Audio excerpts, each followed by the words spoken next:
Oh shit. So you haven't heard any sound from me. Hello, my name is. What is my name? Oh, my name is Sydney Winston. I forgot to put on my sound, therefore, how I should not forget my name. Sorry. Um, what we have for you, what I have for you today, is one of those interviews and one of those talks, debates. Do we have sound? Give me a one if we have sound. Just a one. The one. I just want to see one. Oh, I'm assuming we got sound.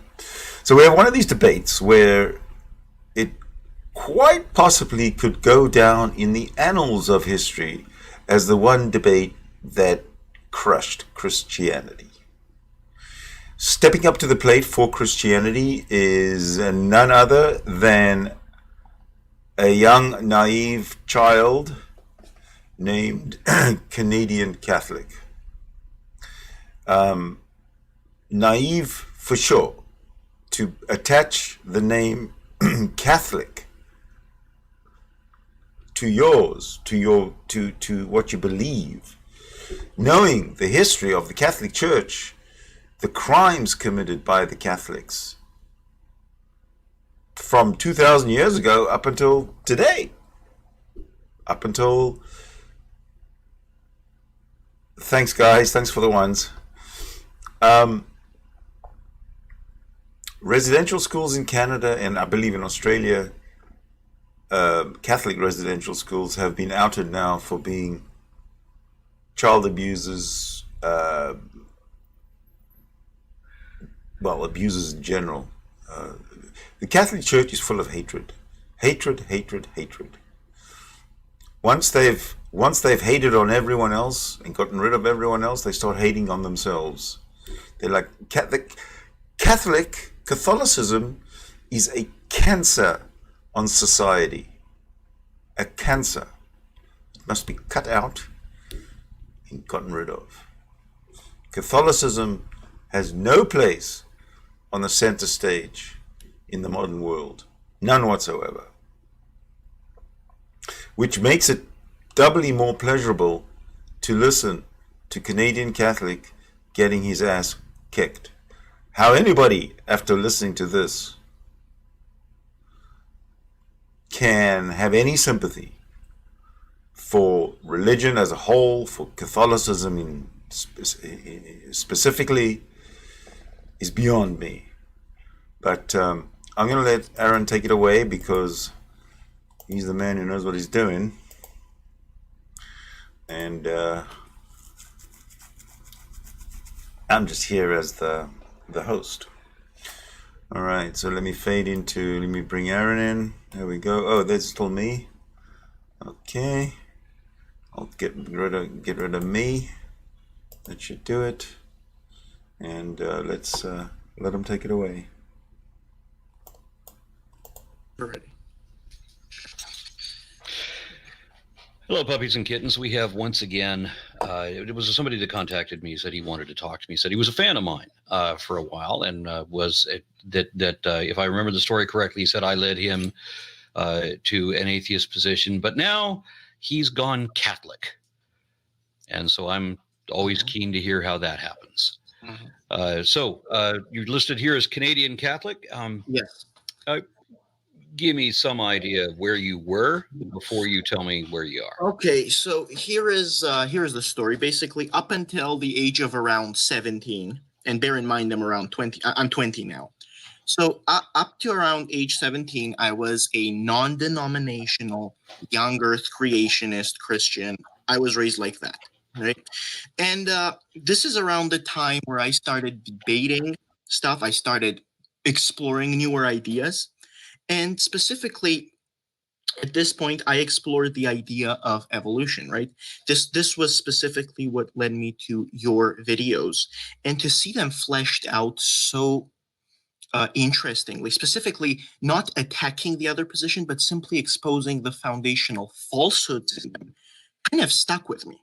So it took a while, of course. It was a journey. It wasn't like one off. But ultimately, I became a I started doubting. First, it was accepting evolution because the evidence for it was so overwhelming. And one thing that has stuck with me ever since was your insinuation, basically, that, if you are a young Earth creationist and you correct the mistakes, you won't be a young Earth creationist. It depends on you continuing to make the same mistakes after corrected. So, I mean, again, as a Catholic, I'm still a theistic evolutionist, and in a huge part, that's thanks to you. Obviously, there were other people like Peter Hadfield, Phil Mason, people like that, but a large part thanks to you. But yeah, I also became an atheist. It wasn't simply limited to me accepting science. I became what I call an inner circle atheist. I was active. I participated in communities. And I never thought I would be religious again, let alone a member of such a highly organized, hierarchical institution like the Roman Catholic Church. Right. And I just never believed I would be believing the Bible again because it was so obvious. I had so many arguments against theism, against miracles, against stuff like that. How could I ever believe something like that? But ultimately, with thorough research and, really dialogue in the same way, I started on a journey where I drifted away from atheism to some sort of agnosticism, to, undefined theism, to some generic form of Christianity, and to ultimately accepting and embracing Roman Catholicism and the Bible as infallible again. So this is like a brief version of it. Excuse me, Mr. Ra, you're muted, so I cannot hear you right now. Thank you. How did you get past the that nothing in the Bible can be verified true, and most of the important bits are known to be false? Yes. So the thing about the Bible, to embracing the Bible, was actually exploring what true means. I understood that God used, basically, this is how I understand it now, various genre to give us the divine truth. So I accept that some genre are parabolical, some are narratives, some are Greco-Roman biography, psalms, but all of them are aimed to providing theological truth. So does true equal everything is to be historically accurate? No, I don't. It's misleading, then we can't call it truth, can we? Well, it depends what you mean by misleading, because let's look at it this way. We have, at minimum, a third of this country believes Adam and Eve were real people. That there was a tree of life and a tree of they don't know about the tree of life. Apparently, they don't read the book very deeply, but they believe in the tree of knowledge of good and evil, and they believe that it was something you could cut down and build a canoe out of if you wanted to. So yeah, they believe that it's very literal. It has misled an awful lot of people. And the Bible has not just misled. Well, let's look at it this way. You've got the Catholics, and we'll get into the divisions there in a little bit. But we've got the Catholics, and then we've got like all the Protestants who say that the Catholics aren't even Christians. So that's how misled everybody is there. And so, so there's no way in which the Bible has not been misleading. There is, in fact, there's no indication that the Bible ever led anybody the correct way. There's certainly no way of verifying that that the Bible led anybody the correct way, although everybody says theirs is the one and only true interpretation, which leads to the problem. Okay, but Mr. Ra, this is actually as someone who you personally, and we've talked before, we've had email correspondence and stuff, and as someone who runs you debate with creationists often, right?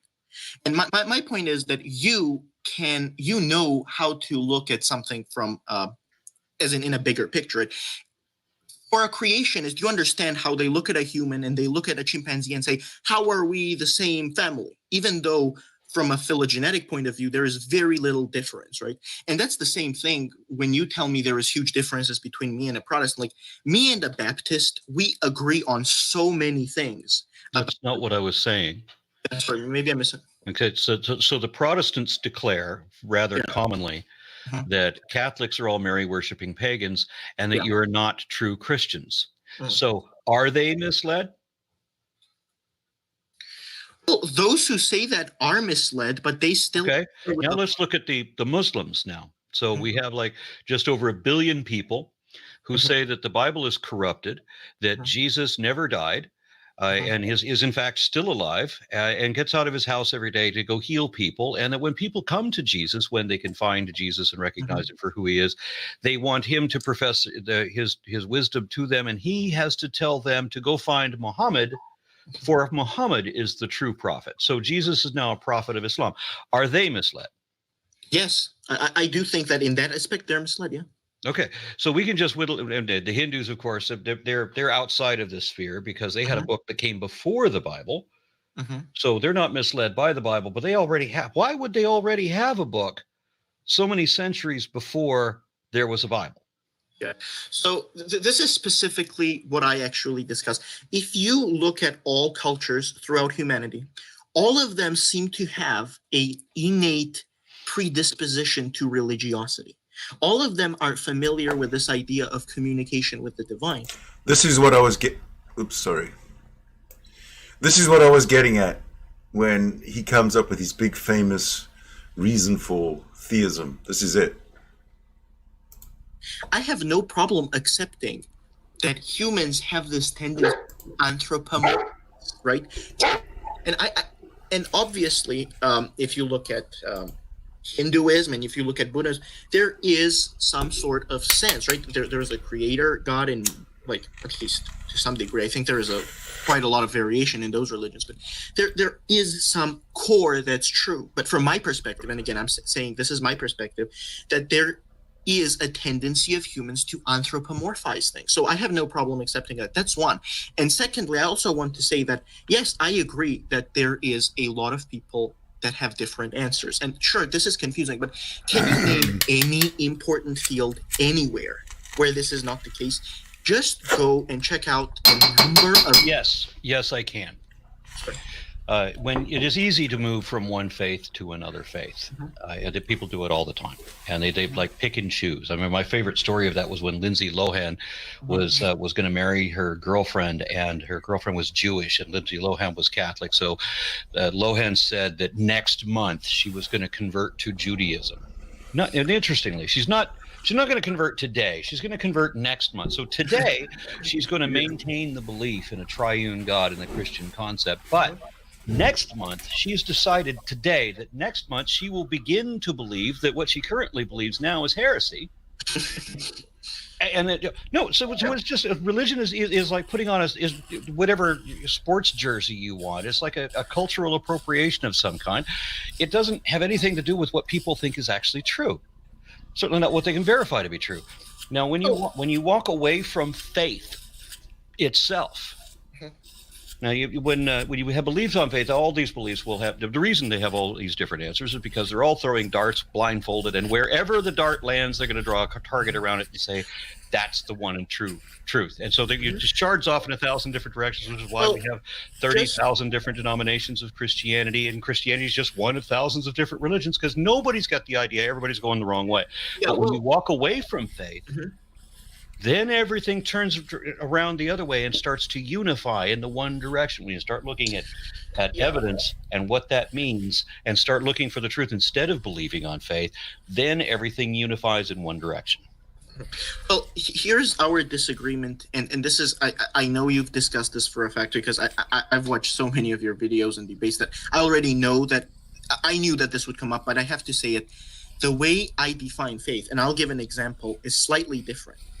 You, for example, today, presumably at night, will go to brush your teeth, and without consulting a chemist, you will have, dare I say, faith that your toothpaste does not contain sodium cyanide, right? Okay, so you understand that there's a difference, a vast difference between the word faith and the word trust.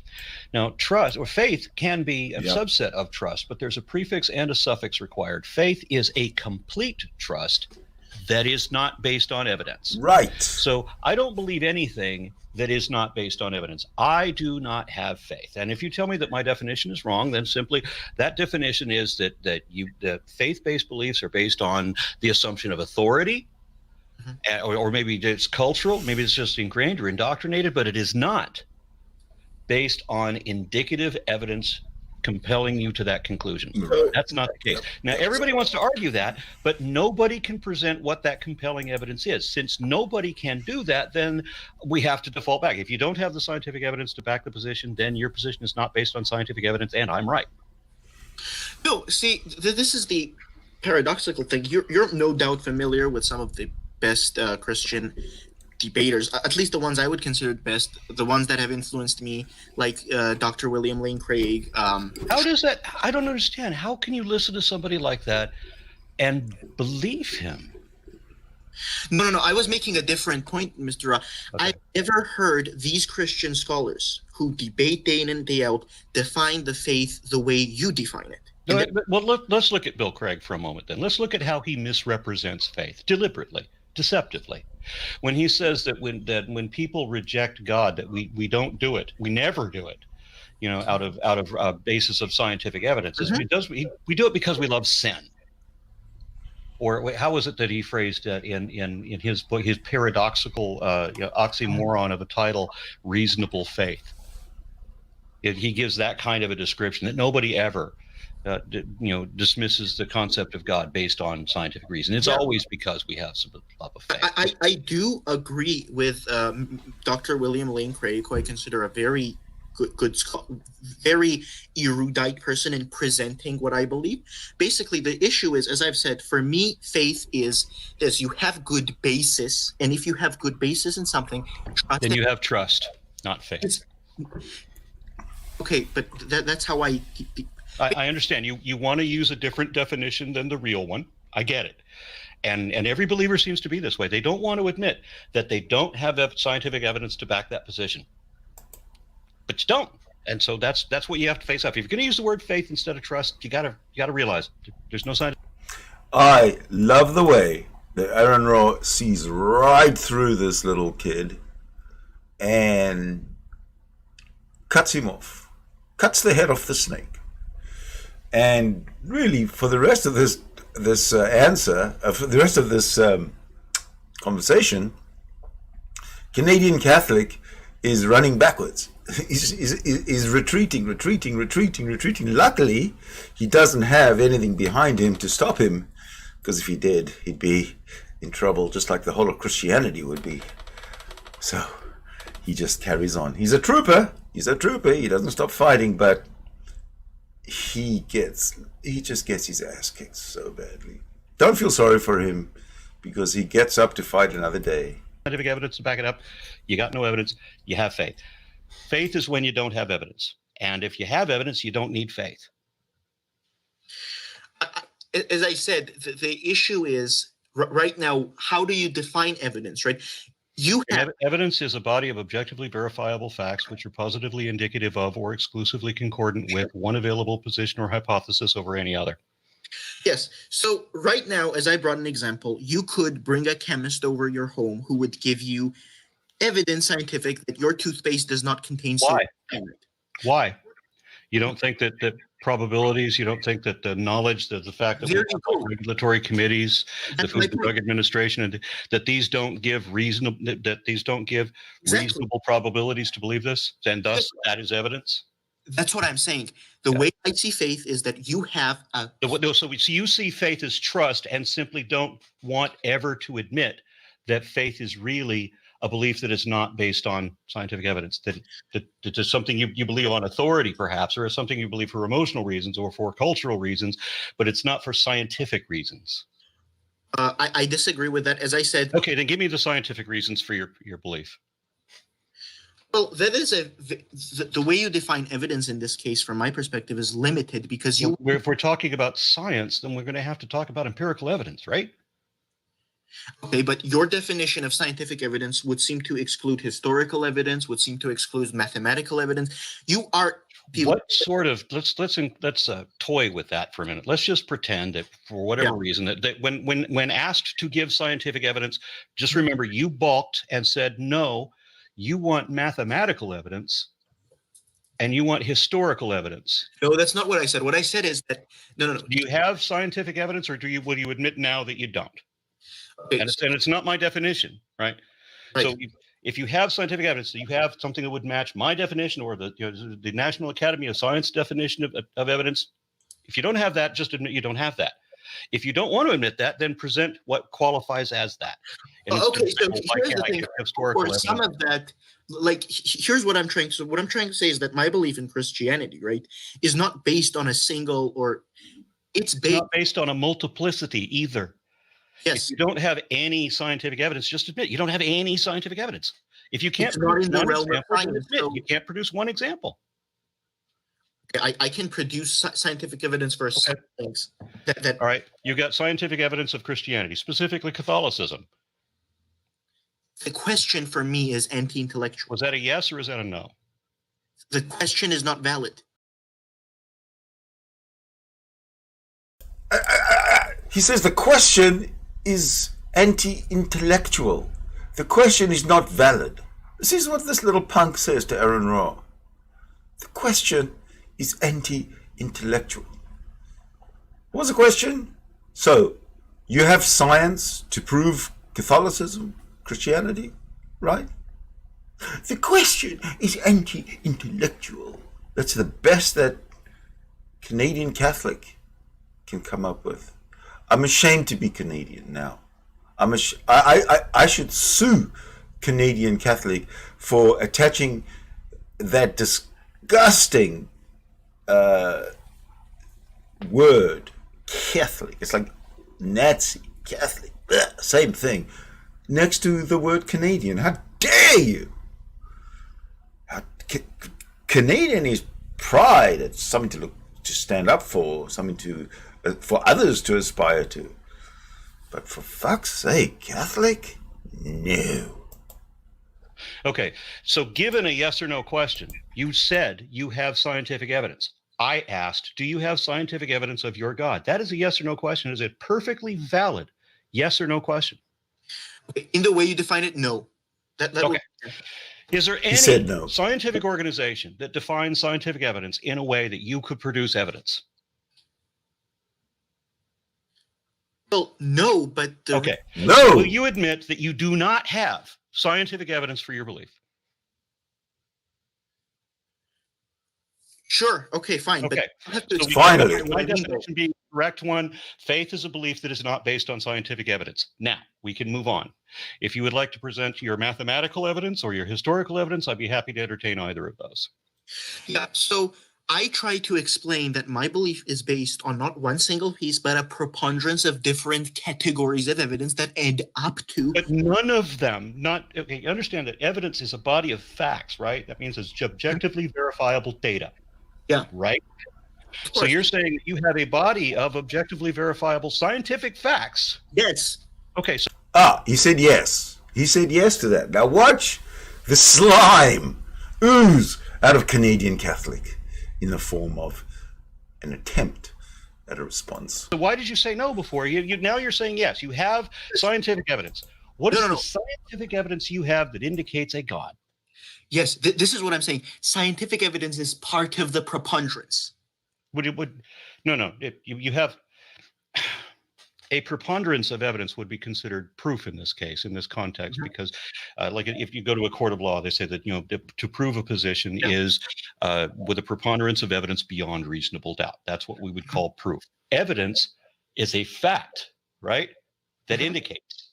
So it's an objectively verifiable bit of data that specifically indicates one position over any other, that is not concordant with other positions, or it indicates this one or eliminates the others. So what scientific fact indicates a God? We would have to start defining God, and this is how I would define God as... Oh, for fuck's sake, this is starting to get embarrassing. Aron Ra says, let me just play that back again, because that was embarrassing for Canadian Catholic. Evidence that add up to... But none of them, you understand that evidence is a body of facts, right? That means it's objectively verifiable data. Yeah. Right. So you're saying you have a body of objectively verifiable scientific facts. Yes. Yes. Okay, so why did you say no before? Now you're saying yes. You have scientific evidence. What Now is listen. scientific evidence you have that indicates a God? Yes, this is what I'm Yes. saying. Scientific evidence is part of the preponderance. No. Hello. You have a preponderance of evidence would be considered proof in this case, in this context, because Exactly. like if you go to a court of law, they say that, to prove a position is with a preponderance of evidence beyond reasonable doubt. That's Right. what we would Right, call proof. right. Evidence is a fact, right? That indicates. So Yeah. it's an objectively verifiable bit of data that specifically indicates one position over any other, that is Right. not concordant with other positions, or it indicates this one or eliminates the others. And what did Canadian Catholics say? He said science was part of the preponderance. He does not have a fucking clue what he's talking about. Look, he's a young kid. He's trying to be intellectual, although he doesn't bring any of his own intellectual ideas. He brings silly ideas like humans throughout history, as far as we can tell, have always been trying to reach out to communicate with the creator. Therefore, there must be a creator. That's the best he can do. I'm not impressed. So what scientific fact indicates a God? We would have to start defining God, and this is how That's the most stupid response I've ever heard in my whole life. We would have to start defining God. If you're going to have to start defining God, that means you're going to make up things and give this non-existent God attributes that you don't know that any non-existent God either has or could possibly have. This is the path down which Catholics, Christians and Catholics and Protestants, Christians of all flavors, this is the road they go down. It's like quicksand drive. I would define God as Well, the problem with that is you've already said that you're Catholic. yes. There is no defense. I mean, there's no definition of God that you could give. It's all going to be dependent on a book of fables that we know is wrong about everything that it says. Oh. We know that there was never an Adam and Eve. It's misled everybody to think that there was Adam and Eve. We know that there was never a Tower of Babel, so the book lied about that. We know that I disagree with some of the details, but what I'm trying to say is some of the details. These are the most important stories. The Exodus never happened. so from a Catholic perspective, the calling the Bible a book of fables is, of course, completely unacceptable, as Pope Leo XIII. But isn't it all Completely unacceptable, as Pope Leo XIII said. Listen to this guy. I could swear this is the year. Let me just check. Yes, it's 2021 of the Common Era. Doesn't Canadian Catholic realize that he's 700, 800 years behind the times? I mean, I knew he was slow, but fables? What story in the Bible is not a fable? Okay, so we You can have magic spells and talking animals. You have witches and wizards and dragons. What's not a fable in that book? yes, Adam so himself was a golem. even Pope Pius XII himself clarified that it is totally unacceptable from a Oh yeah, I know. Believers get really mad at having the fact that it is a fable pointed out to them, but that's what it is. The Tower of Babel, definite fable. The Noah's Ark is a fable. Those are all fables. And I don't care what the Pope of that time says. in this point you're even contradicting yourself, Mr. Rob, because you have before stated about the Noah's Ark story that it is based on it is based on an actual event that we have theological evidence for from modern day territory of Iraq. What it would be a narrative, which is different from a fable, which is different from a myth, right? I have no problem saying that, yes, there are narratives in the Bible to illustrate great theological truths. And that is something we haven't denied. I simply don't agree that you can't, like from a Catholic perspective, of course, I'm not trying to police your language, but even Pope Pius XII said that it's still not something that... Does it fit the definition of a fable or not? I mean, if we have a definition of what a fable is, we can show that your Pope is wrong. And how many times have how many popes been wrong? We have the current pope, for example, who keeps saying that atheists can get into heaven, and then the bishops keep having to say that his infallible eminence misspoke. Yeah, well, the Bible is not a fable, right? It is. The Bible is a collection of fables. It's a haphazard compilation of adapted folklore, which includes legends and in the later bits, it has some other like letters and such. But when we're talking about in the Old Testament, most of that is fables. Noah's Ark, fable. Adam and Eve, fable. And Tower of Babel, definitely Not fable. at all. I don't accept that they're fables. Okay, look up the definition of what a fable is.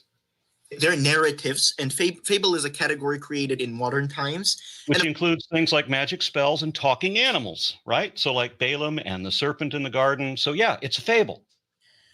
They are colorful descriptions of actual events in a narrative style. Well, no, a fable is not about actual events. The kid with the wax wings flying up to the sun, I forget his name now, but that didn't really happen. They're not, the musicians of Bremen, these stories did not have to actually be based on real facts. Yeah. Now you're thinking about legend. Legend is an adaptation that could be based on some kernel of truth. Mm-hmm. So I will grant that you have legends in there too. Yeah, well, I think, of course, I'm not trying to be personal or anything. I have huge, but I think that you're using slightly provocative language about the Bible but I do not personally agree that we can dismiss the Bible as a fable. It is a collection of writings. What do you mean provocative language about the Bible? What is this?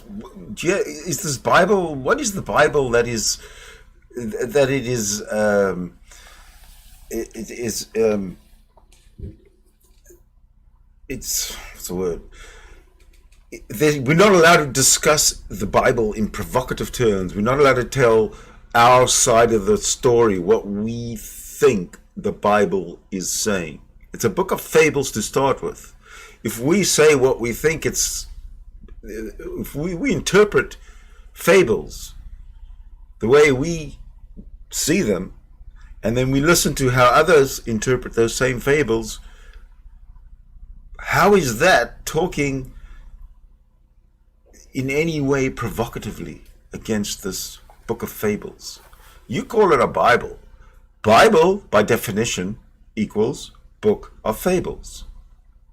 Same difference. Great. It contains narratives, parables, historical facts. None of which are true, and many of which are definitely false. Like, what was it? Not just, was it? I think it's Genesis 32, where you have the striped sticks, and if a cow mates, or if cattle mate while looking at striped sticks, they'll bear striped calves, right? But there's just nothing but absurdity in the entire book. I mean, absolutely nothing in the Bible can be shown to be true, but a hell of a lot of it can be shown to be false. Definitely false. Well, from your perspective, I understand why you would say absurdity, and I used to think like that too, right? I mean, I'm sorry that something happened and you don't anymore, but let's see if we can get you back to that. In order for a god to exist, since all gods are essentially made out of magic, then the first thing that you have to believe that there's a supernatural. Yes. When you were an atheist before, did you believe there was a supernatural? No, I was actually very determined to explain how supernatural itself was a logical fallacy. Okay, so what convinced you that magic is real? And by magic, again, provocative language, I know, the supernatural. Whether it's blessings or curses, either one is. These are just positive and negative versions of magical enchantments. So anything that is supernatural is therefore magical or miraculous. They're the same thing. Okay, so first I define supernatural the following way. Supernatural is an event or an occurrence whose ultimate origin lies outside of the universe as we experience it. What does outside of the universe mean? No. So you realize that eliminates every miracle in the Bible. No. Outside of the universe as we experience it. Okay, and where do the miracles happen? In a dimension that is not. So they don't happen where we are. So none of the miracles in the Bible happened because all of those would have occurred on Earth. No. They interacted with us. Their origin was outside of how we experience it. Okay, so if a thing does not exist in reality, is that what you're saying? It exists outside of reality, therefore it does not exist in reality? It exists in reality, not in the reality as we experience it. So As that is insanity, what convinced you that that was real? Because I learned Touche. I learned the depths of the cosmological argument, which actually does. Yeah, you're talking about William Lane Craig here, whose Yep. every argument, whose best argument, still relies on logical fallacies, and that's his best work. So how could he have convinced you of fuck all? He's not the only person, right? William Lane Craig. I realize there's a lot of delusional people. I've talked to a bunch of them. How does any of them convince you that magic is real and that stuff exists outside the universe that's working in the universe? How does any of this make sense to you? Even from your perspective, here's the problem, Mr. Ra. Even from your perspective, your very presupposition excludes the possibility of supernatural. No. You start with the presupposition that I don't exclude the possibility. There isn't a possibility to exclude. In order to say that something is possible, in order to say whether something is possible, there has to be a precedent or a parallel or a verified phenomenon indicating that such possibility exists. You can't just say that anything is possible, because we know there's lots of things that are not possible. There are things, so you can't say that it's the truth until you can show the truth of it. You can't say if it's a fact if it's not objectively verifiable. Knowledge too is demonstrable. So if you just because you believe something very strongly doesn't matter. It doesn't mean you know it. So telling me you know for a fact things that you really only believe on speculation is another falsehood. So claiming facts that aren't facts and pretending to know things you don't know is the kind of language that believers use, but it's not the language that I use. So since no one ever can even show the possibility exists, and we cannot honestly say that a possibility exists. Can I tell? Here's the mistake that I see personally. Let's take one miracle, like the resurrection of Jesus, right? The very problem here is that. Okay, he's done. Those are fighting words. The resurrection of Jesus. That's a total assumption, a total presupposition. That itself is a fable. So he wants to take a fable and discuss it in real terms. I am interested to see how Aron Ra reacts. That the way you define evidence is constrained to events that originate in the world as we experience it. Mm-hmm. And as I said many times, any time some supernatural being reaches into the prime material plane to effect some physical change, he's going to pull his arm out dripping with physics. They're going to leave some kind of evidence. If the supernatural were real, you would have people like Obi-Wan and Spock and Hermione and Gandalf who would be able to demonstrate that this sort of thing happens. Even if science couldn't explain it, we'd have to admit that there's a there, that there's a something to discuss. But what we have instead are always, only, ever frauds, falsehoods, and fallacies, and nothing else. That's it. But you only accept a very limited form of demonstration. You don't accept. I ask for the truth. That's what I want. I want to know that there's some truth to it. That's what everybody should ask for. You should. In my philosophy, I don't want to be fooled into believing things that are not evidently true. Believers obviously have a different position. They will believe even if they know it's not true, which is disappointing, for me in humanity that people are that way. I'm not the one being obtuse here. I just want you to show me the truth. Show me what would convince me, and nobody ever can do that, and you can't either. And it's not because I'm being pig-headed. Yeah. Let's take a look at a bigger picture, and I'll show you where I think the mistake is made. Right, humans have existed for 250,000 years until or around that time. Right, recorded history is around, let's say, 10,000 years. Right, and until the end of the 19th century, the best way we could record any events was by having historical records.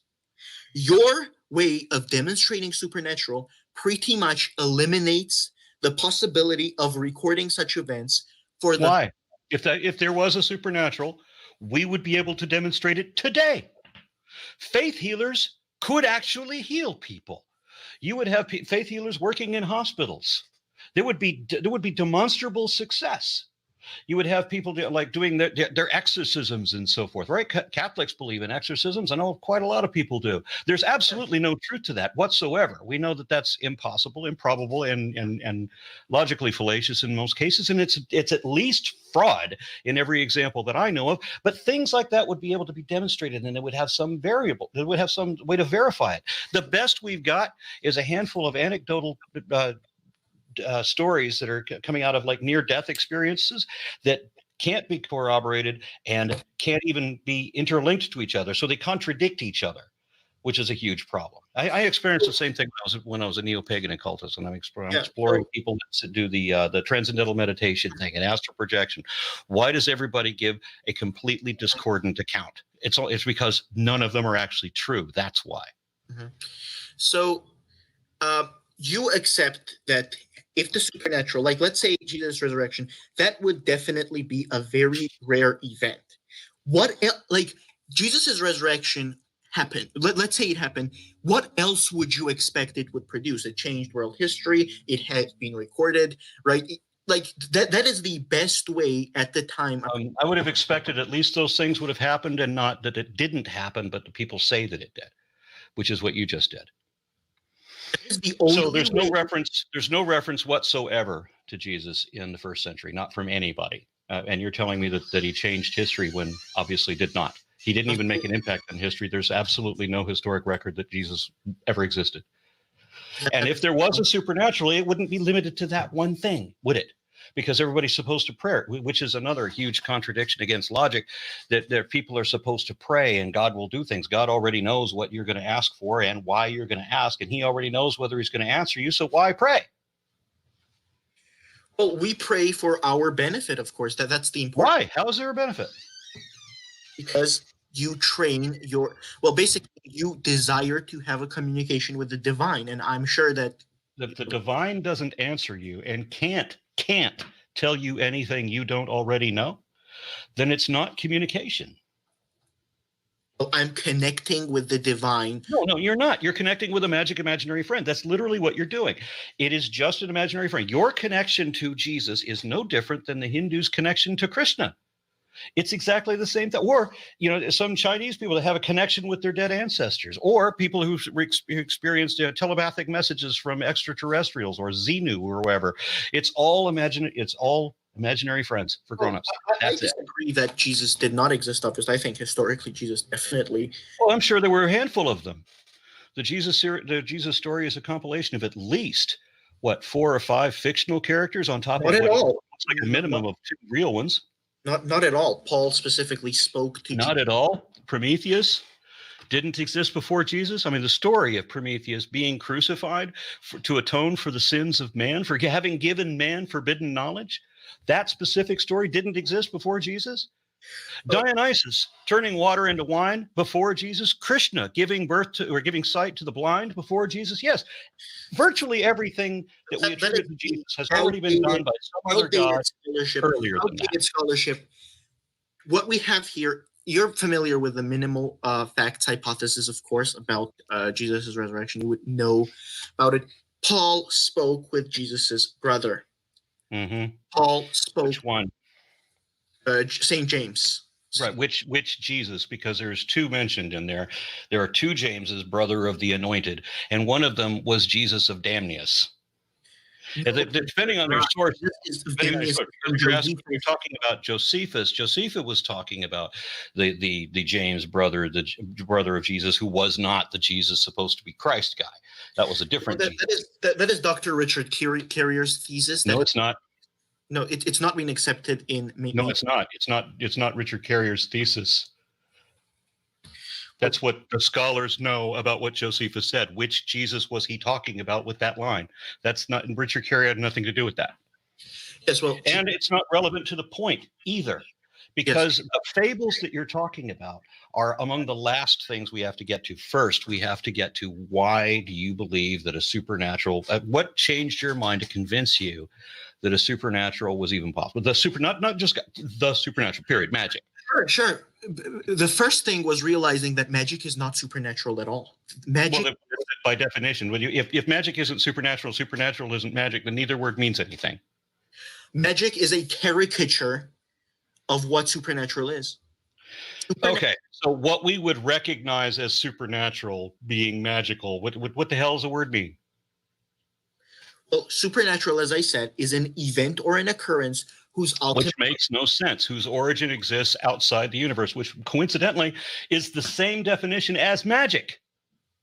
The evocation of supernatural forces or entities to control or forecast natural events in ways which are inexplicable by science because they defy the laws of physics. Yes, because physics is adapted to making sense of the universe as we experience. Which means that miracles are physically impossible by definition, and thus God is impossible by definition. What made you think that magic or miracles or whatever word you want to make up for it, what made you think that was real or that could happen? Because I personally accept that there was a Big Bang. There was a time before you can't say before, but there was a time when the universe as we experience it did not exist. It began to exist. Nope. The physicists don't say that. Sean Carroll didn't say that. Well, Sean Carroll is a rabid atheist, of course, but what I'm saying is we're talking about... Hey, Sean, you hear that? He called you rabid. Okay. Well, I respect Sean Carroll, of course. He's a very educated man. What I'm saying is that Big Bang Theory is mostly accepted.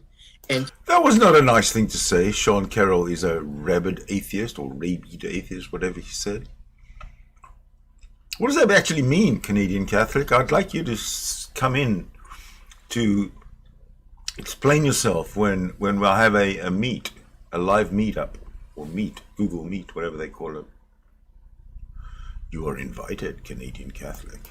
Even if you here's my perspective, Mr. Ra. Fine, you accept it as not coming out of nothing. I just want to clarify that. Sure. That if you have if there was a singularity, and I know that cosmologists are not in agreement about this, but if there was, let's assume, a singularity, then we have a compaction of all of the material energy in the entire cosmos in one area. Which means, because supermassive gravity slows down time, that if you gather all the gravity in one place, then you will stop time, so that you get a asymptote on our Cartesian coordinate system that bends, slows down time until 1 second equals infinity when t equals 0. So, right. Which means an eternal universe that did not come from nothing. Fine. Let me show you something. And here is... He just brushes it off. Fine. Okay, so he's now agreeing that the eternal universe did not come from nothing. Fine. But he's going to forget that he said fine. This is going to illuminate, I think, everything.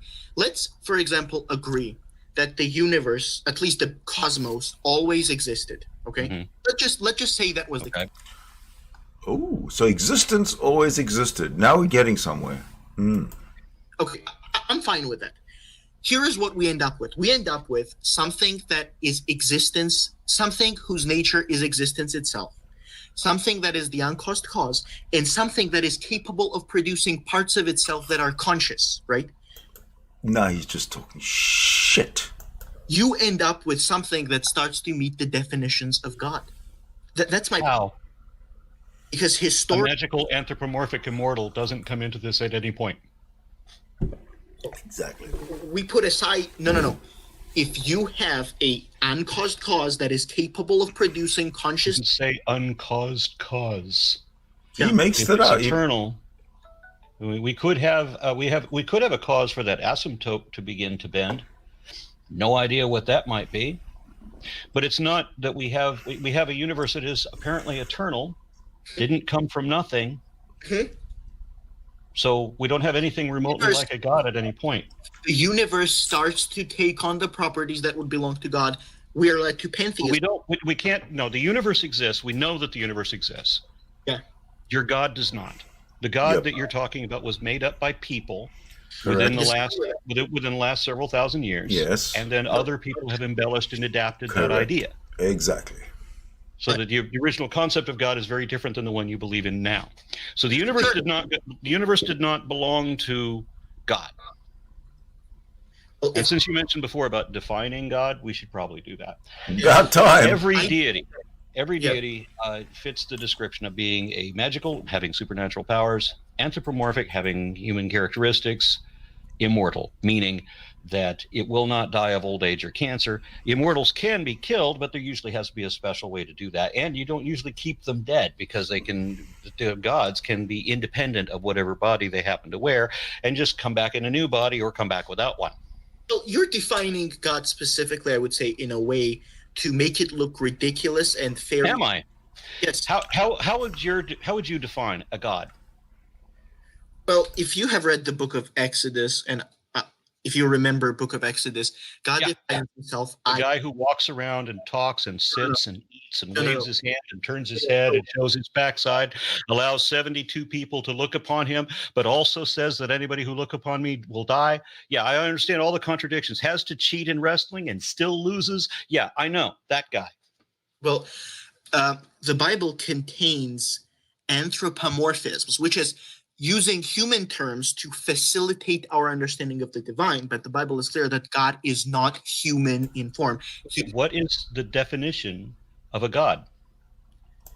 Well, God is a force or a nature that meets the attributes that have throughout history been applied to him, like being existence itself, uncaused cause, right?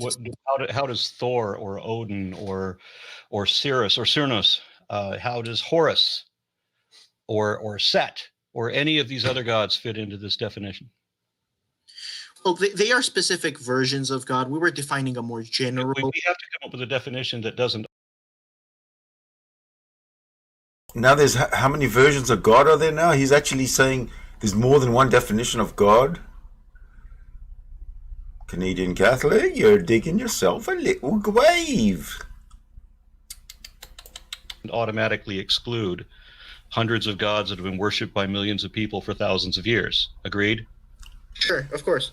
Okay, so we have to have a definition that applies to all gods, not just your God. Obviously, yeah. Okay. The definition I gave applies to all gods, yes, but including your God. the definition you gave, and I'm not trying to be personal or anything, specifically made the concept look fairy tale-like, which I disagree with. That is not Very, very what-like? a fairy tale. Fairy tale. Well, of course it is, but it's not me doing that. If you want the simplest possible definition, there are the three criteria. God is immortal. You agreed, right? We agreed that God is immortal. All gods. Not in an anthropomorphic sense. Immortal in the sense that he is existence. His very nature is. Okay. For whatever reason, every god is in some sense immortal. Do we agree? Of course. Okay. Every one of them has magic powers, right? Not magic powers. Miraculous powers means the same thing. Miracle and magic have the same definition. They are the same thing. So every god has miraculous magic or miracle or magical miracles. Either way, it's the same thing. Every god has these powers, right? Yes, transcend. Okay, so they're magical, anthropomorphic, immortals. Anthropomorphic meaning they all have human characteristics. Even Fenrir the wolf has human characteristics. No. Fenrir the wolf does not have human characteristics? I disagree that the serious God that philosophers talk about are anthropomorphic. They are described not anthropomorphic about a vain and vengeful God who loves us all and has all these human characteristics and made us in his image. That sounds pretty anthropomorphic to me. Yes, made us in his. Okay, so what's the you answer? are familiar with the Come New on. Testament. You probably read it. Jesus introduces this. You see how he dodges and evades every single time. Every single time Aaron says, here's the question, give me an answer, yes or no, direct. Come on, give me an answer. Have you read in Exodus? Have you read that in? Have you heard that Pope the 12th this? And have you not read in this part of the Bible? He's dodgy. He's a little dodgy. Canadian Catholic. You're very dodgy. You know, Catholics are dodgy and they're slimy and they're disgusting. Why would you choose to be? Well, I guess you're just one of those dodgy, slimy people. Concept in the New Testament.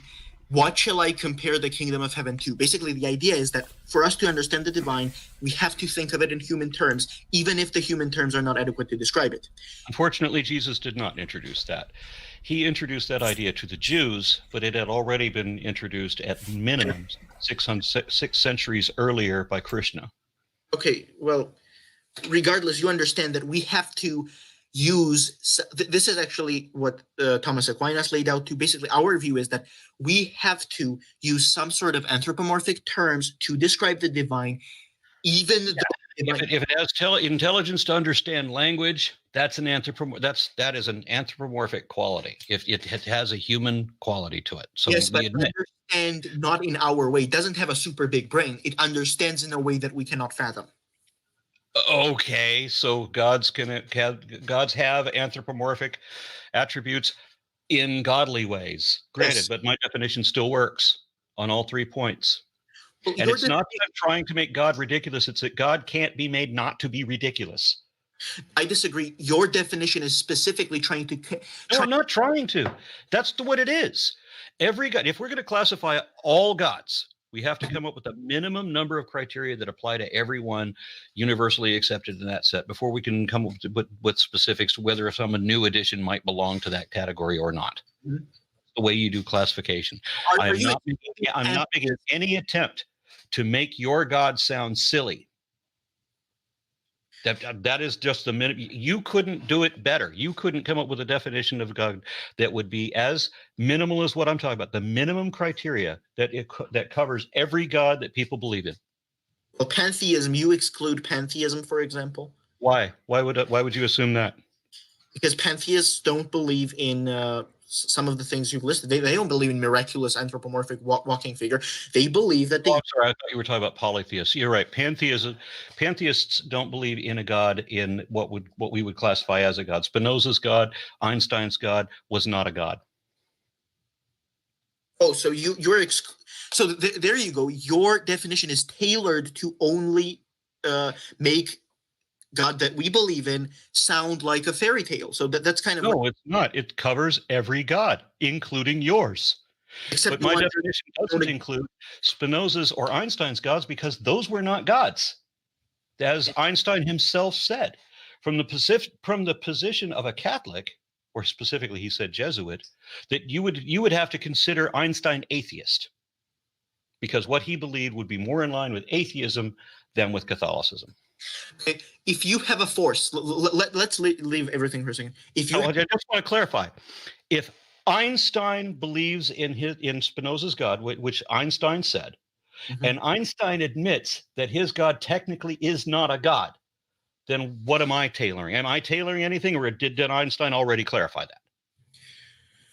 Well, from my perspective, Set is not a God, right? I mean, why would it be? Because it's do you not think is there a minimum number of people who had to worship him? What criteria does he meet? What? He's a mythical character. So was your God? No. Yes. Your God is mythical. Everything about the Christ story was adapted from somebody else. There's absolutely no truth to any of it. There's not one bit of anything from your fables that you can show from your religion that you can show to be true or more accurate than anybody else's religion. All the religions can get together, and none of them can show that there's a there, that there's even a supernatural. None of them can show that there's a soul. None of them can show that miracles work. None of them can show that any of their spells or traditions, whatever, that there's any truth to any of it. Nothing whatsoever. Butt kiss. The lot of you. Donut. Zip. I know you have some very great philosophers who know how to bullshit very well, and they've made a great career at that. But there's no truth to any religion, period. Dr. William Lane Craig actually has a very... And he was the last person you probably should have cited there. Yes, Dr. William Lane Craig has addressed these forms of atheist, slightly, and again, I'm not trying to be personal at all, slightly anti-intellectual attacks against the Christians. Okay, so I'm anti-intellectual. Not you. Whoever's anti-intellectual. The fact remains, no religion can show that they have any truth to it. None, period. Done. You define show in a way in which we could never meet that criteria. In which we could verify that there's a truth there. The truth is what the facts are, what we can show to be true, not just the stuff that we want to pretend. There's lots of people who want to pretend all kinds of stuff, and everybody says, oh, I have the truth. I have the absolute truth. No, you don't. If you can't show that you've got anything of substance to indicate that you're actually correct, you don't. You don't have the truth. You don't have a fact behind you. How could I show that what I believe is true if you define show in a way that automatically excludes the divine? How would you define it? How would you show me that your belief is true? I would start with something like Kalam cosmological argument. Are you familiar Why with would you start with a logical fallacy that I've already told you about that makes two suppositions in this argument? Why would you begin with something you already know will fail? Fine. I could begin with the contingency argument, with the argument from degrees. Yeah, I know. I've had this conversation many times before. We never have evidence. All we have is arguments. The arguments are fallacious. Every one of them has a fatal flaw, but we'll never admit that. Well, are you familiar with the argument from beauty, for example? There is a lot of Yeah, ignore the parasites. Well, you've obviously debated this before, but what I'm trying to say is I'm trying to show you my perspective, which I think is slightly nuanced because I'm kind of, since I was an atheist myself, I kind of know the you understand what I'm trying to say, right? I know how atheists try to attack it, so I'm trying to make it more bulletproof, kind of. Basically, I don't want to come across as someone who cites the Kalam argument that you've heard hundreds of times. Excuse me. I don't for 1 second believe that you, Canadian Catholic, were ever an atheist. There is nothing in your presentation, in your arguments, in your evasions, in your dodging, that suggests that you even understand the word atheist, the concept of it, you cannot grasp the concept of there being no supernatural, no deity, no God, no Jesus.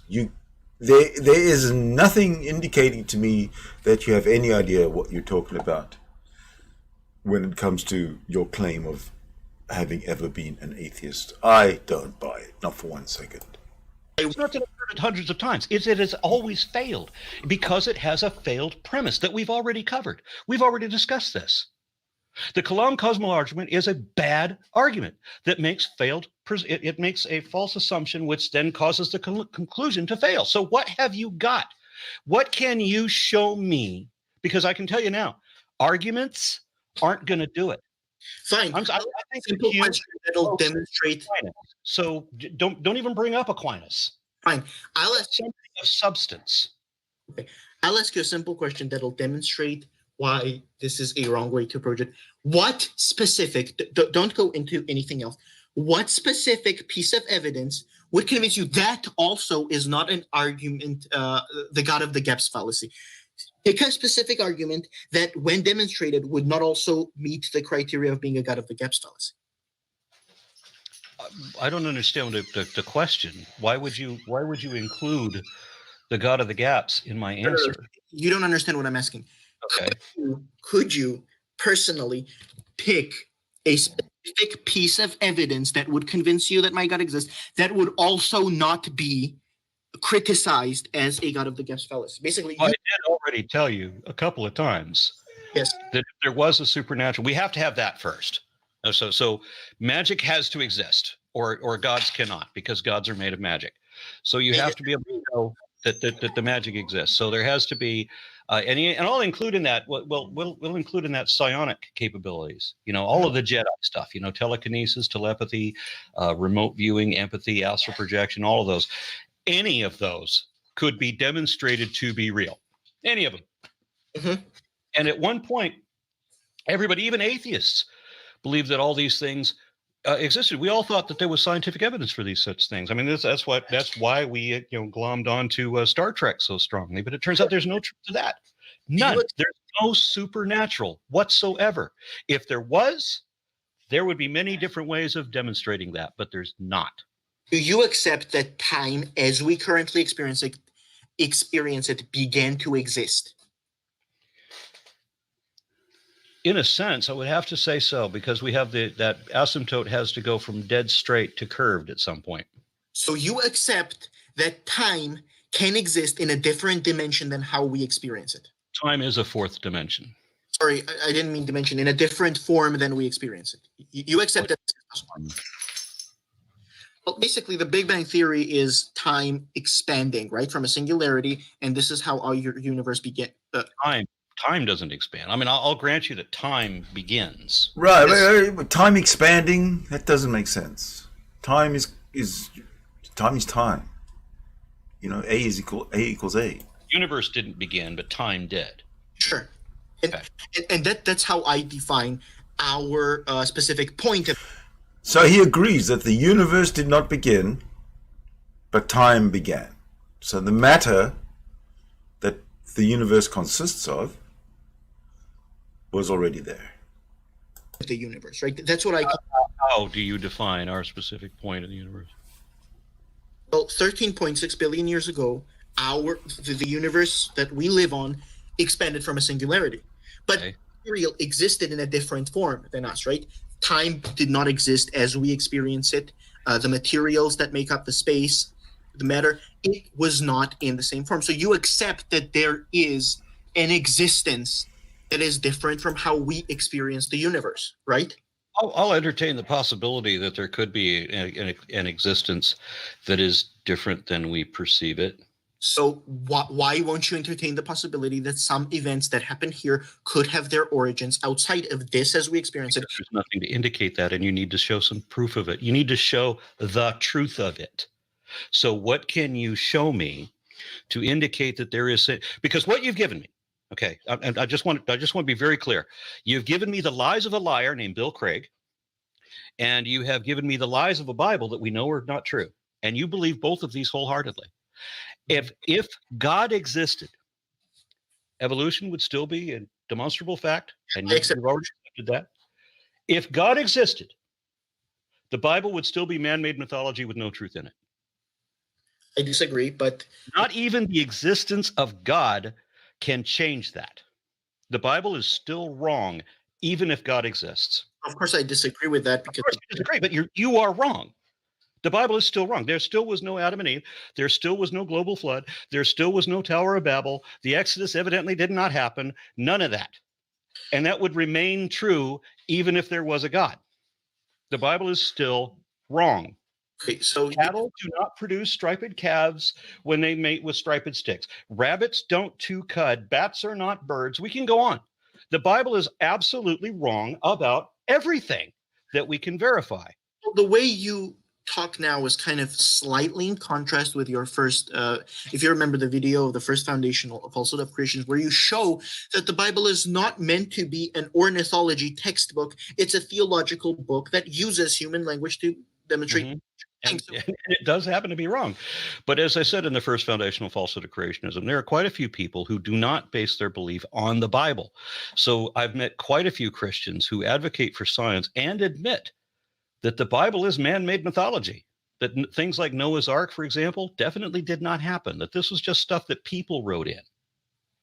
Well, just to explain my perspective, I also do not personally believe in the global flood, but I don't believe that it's mythology. I believe that the description of the flood in the Bible is a narrative based. Okay.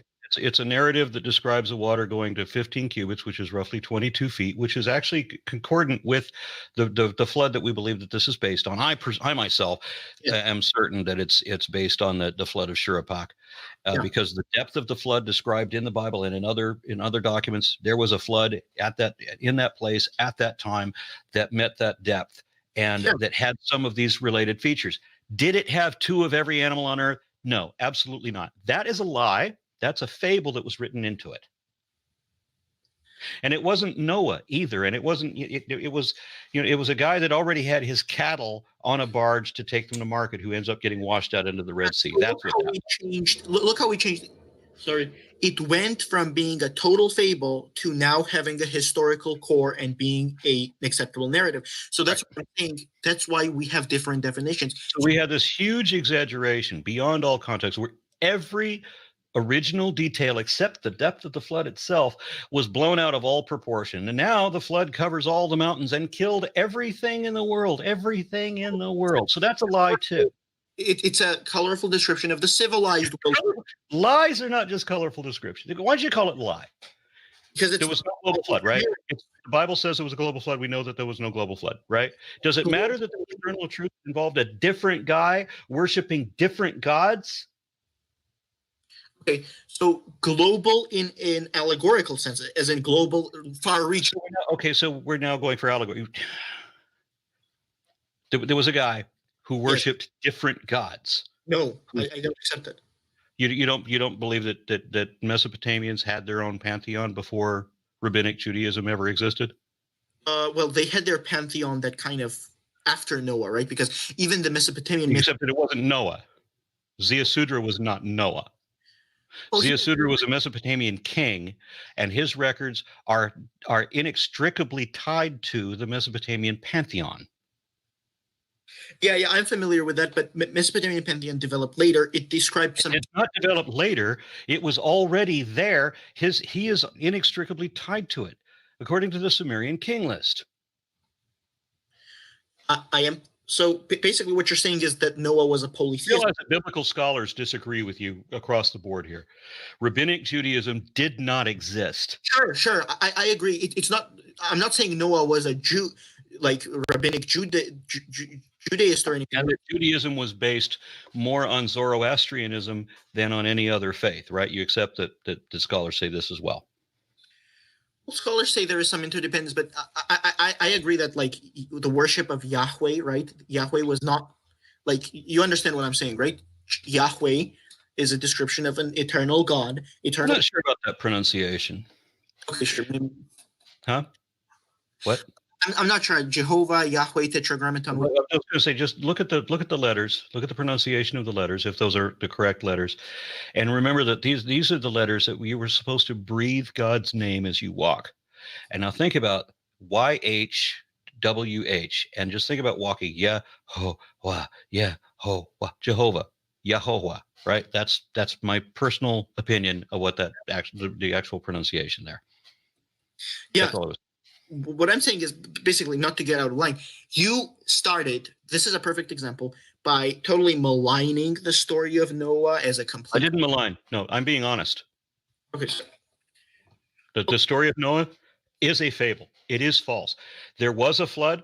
The story that we're now reading was evidently based on that flood. And all of the important details, all the names were changed. All the details, suddenly it became 2 of every animal on earth, which was not the case. It suddenly killed everybody. It flooded the high mountains. All of that is not true. Not a bit of it. So that story is entirely a lie. So you do not accept that something should not be absolutely historically accurate to still like. This is God, right? That writes this book. God through the hands of humans. He's infallible, but he creates something that only deceives everybody who reads it. Well, it doesn't deceive them in a theological sense. It deceives them in a theological way and in every other way. Everybody in the world. That's why there's tens of thousands of different denominations, right? And then this book doesn't show up until centuries after all these other books, like the Avestas of Zarathustra, for example, or the Vedas and so on. We had all these other religions previously established before yours came along, and yours was evidently based on bits of them. So there's not an original concept in it, and there's no logical sense to it either. But we can get into that later.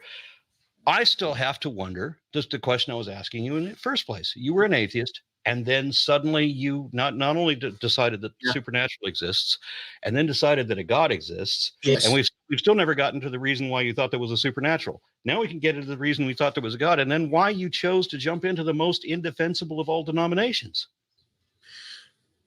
Yeah, so what I accept first, of course, is that supernatural exists. God exists. God communicates. God specifically communicates through the Bible. Not very well. He can't write a story to save his life. Everything that supposedly is attributed to God's word is really adapted from somebody else, has already been edited by other men, and contradicts itself. Look at the 10 Commandments, which, by the way, the Bible doesn't mention the 10 Commandments until Exodus 34. Why is there a completely separate set in Exodus 34 than what we got in Exodus 20? And why does everybody say it's 10 commandments in Exodus 20 when there was 14 just in 20, and then the list continued on from Exodus 21, 22, 23? Why is that? Well, the 10 most important and most reflective ones, right? Those are the ones that show up in Exodus 34. The Bible does not mention the 10 commandments until it gets to Exodus 34, and that's the one where you're supposed to sacrifice your children and to keep the feast of the leavened bread and the feast of weeks, and to not boil a baby goat in its own mother's milk. Prior to that, the commandments we get in Exodus 20, 21 to 22 and so far, many of them were lifted from the Stela of Law Code from Hammurabi, which came at least 500 years earlier than the time expected for Moses, and Moses evidently never existed. Well, okay, so Moses, like the story of Moses, like the story of Noah, I obviously accept that there was a historical person behind Moses right? Yeah, there was at least 3. Hammurabi was one of them. Snefru was another one. Well, And then there was Sargon. He's another one. And then there was there was a 4th one, but I'm not familiar with the 4th one enough to talk about it. yes. So what I accept is that there was a limited exodus of a Semitic tribe led by Out of Babylon, not out of Egypt. well, the Pentateuch was written after the exile. Apparently, I think that's where the scholarship is, but it describes events with historical core about. Yeah, no, if we were going to say, as I know that the scholars do, I know that I don't want to say the scholars, I know that there are scholars who say that the story of the Exodus would be more truthfully based on a move out of Babylon around 450 BC, I think, but that it is not out of Egypt. No, I still accept the historical core that there was a movement out of Egypt specifically. We know that it can't have been, because none of the details of the story match up, and all of the numbers are off the charts. Everything is wrong. So you could follow the coastline from the city of Ramses to Canaan and never possibly get lost. But with God's help, you can be lost in the desert for 40 years. You start out with 600,000 men on foot among the Hebrews. They already outnumber everybody in the town. When you add the women and children and old people, then the Jews within Ramses outnumber everybody in the country. If they started walking from Ramses, single file, one man 1 meter ahead of the next, every man 1 meter away from the other one, the first ones would get to Canaan before the last ones left. It's only a 2-week walk, and we're talking about roughly 1 million people. Well, as I said, I accept a historical core. I understand that you accept that all of these things are history that are clearly not, and you accept valid arguments that are obviously fallacious, and that you don't have any evidence for your position. But why do you believe it? Why? Let me clarify something. Yes, go ahead. I agree that it is very, very much possible that it wasn't 600,000 people. It's just a narrative meant to illustrate a theological point based on a historical event. And again, as I said, it wasn't a historical event. See, what this guy is doing, this Canadian Catholic, is he's got anxiety now because he's been so walloped, one from the left, one from the right, one smashing the poor guy. He probably figuratively looks like a pug by now. He's been smashed, his face has been smashed into the wall figuratively by Aron Ra so much. But he's so stubborn. He's so this is the thing about the Catholics. They are so fucking obstinate that their whole shtick, the whole reason for being Catholic, and I think that's why this guy has chosen Catholicism. The whole reason for it is because of the club. You've got a brotherhood. You stand behind the brotherhood. You protect the brotherhood. The brotherhood is life itself. And there is a bonding experience, perhaps. Perhaps he has issues of insecurity, and being part of the Catholic Church kind of gives him a feeling of, belonging to something worthwhile, maybe, because he's seriously confused. But I digress. I don't see why they shouldn't just continue with what they're doing, and I will make it happen right now. It didn't happen. Unless you got the city wrong and the century wrong and all of the other names wrong and all the numbers wrong. Okay, so here's my point. You can have a historical event.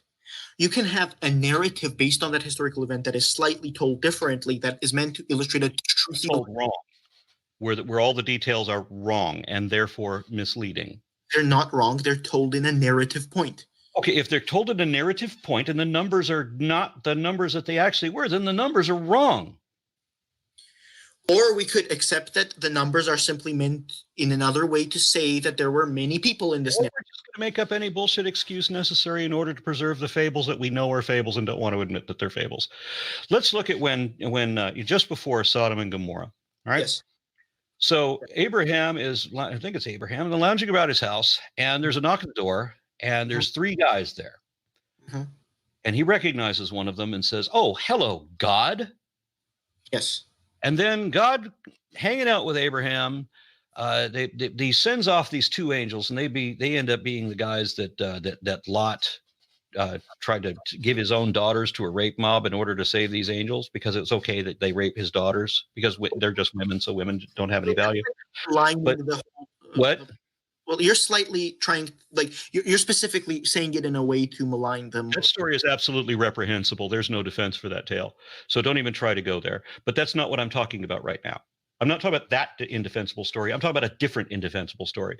So the two guys leave. There was three at the door. Two guys leave. How many does that leave? One. One. Okay. So that one is God. And at some point, Abraham drew nigh to God, according to the Bible, as they're sitting at a tree and eating. God and Abraham are both together sitting at a tree and eating. Yeah. But God is not supposed to have any anthropomorphic aspects about him. That's the epiphany, but basically God using a human form to come. That is kind of like that is a foreshadowing of Jesus, right? The whole idea of God using the form of man. That is supposed to be. There's an awful lot of apologists who completely disagree with you, who say that it doesn't mean that at all. He's talking about magic. Canadian Catholics talking about magic. God can now. He's not. He's not a man, but he can, if he wants, become a man. Magic! Yay! Take it away, Aaron. You're doing good. Love it. Abraham was actually only talking to a star.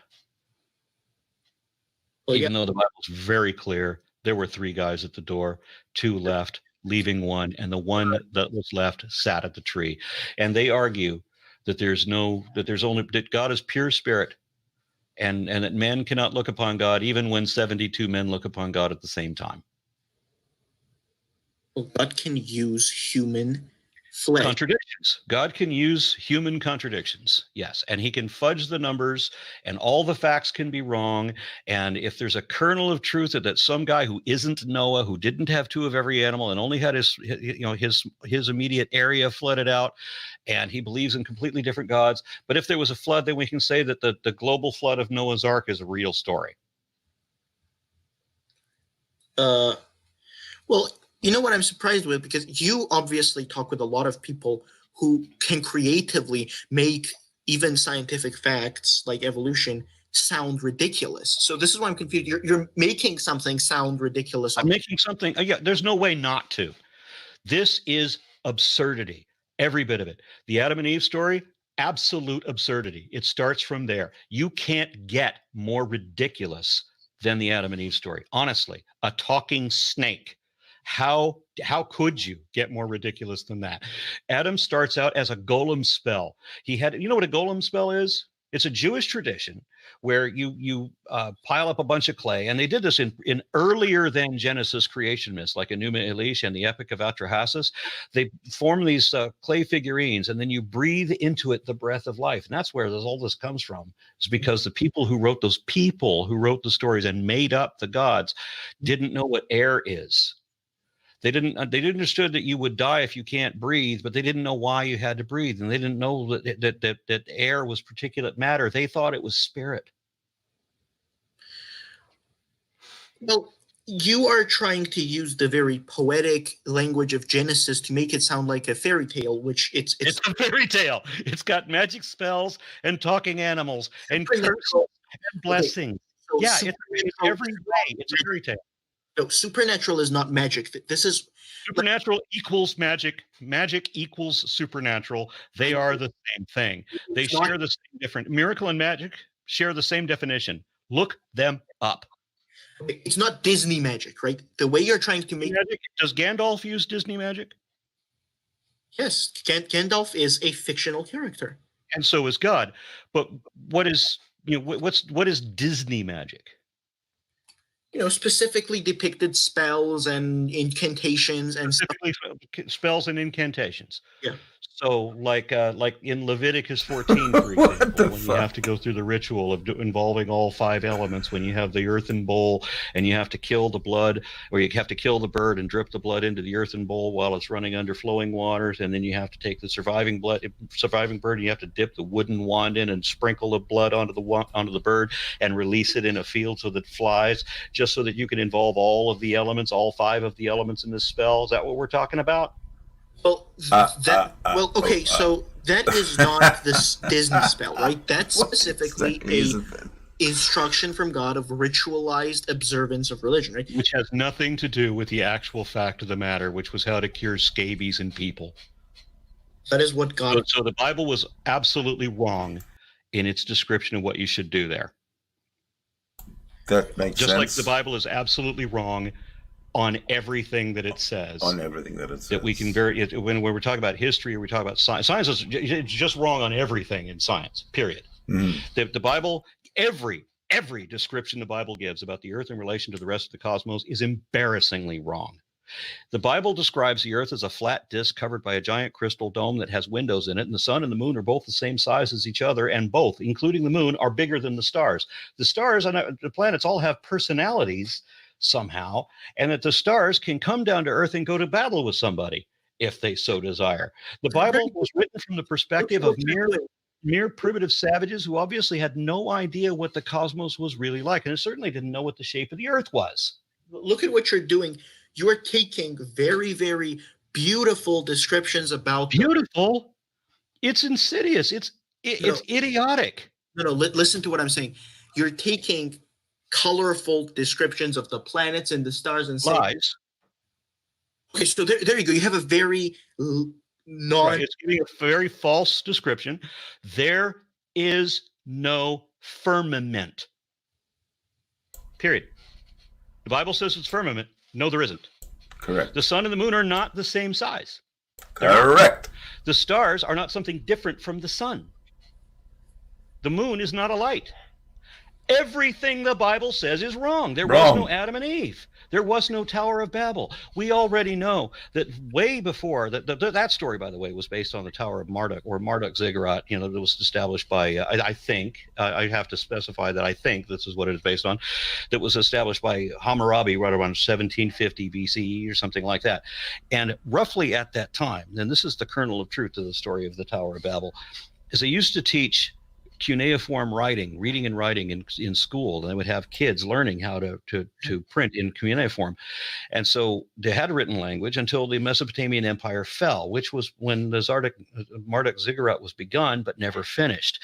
So when the Mesopotamian Empire fell, all the schools closed and people lost the written and language that was then cast in stone. And they started doing these old tales by word of mouth, rehearsals, which have a tendency to get corrupted, so that 1,000 years go by before I think it's the Phoenicians, I can't remember, who eventually reintroduce writing again, and they start writing the stories down. Only now they're different, and they didn't know they were different because nobody could read the old stuff anymore. And when they finally unearthed Ashurbanipal's library and could compare, well, yeah, these stories changed a hell of a lot over 1,000 years, actually. This is actually, you're obviously familiar with, I just want to say that this is the problem with oral tradition, and all of Judaism and all of Christianity is dependent on oral tradition. In the case of the Jews, the oral tradition spans thousands of years, and in the case of the Christians, the oral tradition spans a generation or two.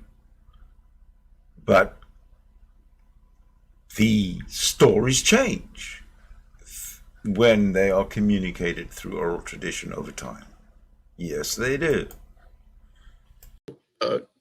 Cosmic skeptic, Alex, his name is, and he actually had a very good video about the trial of Galileo, and he brings a very good quote from Galileo Galilei.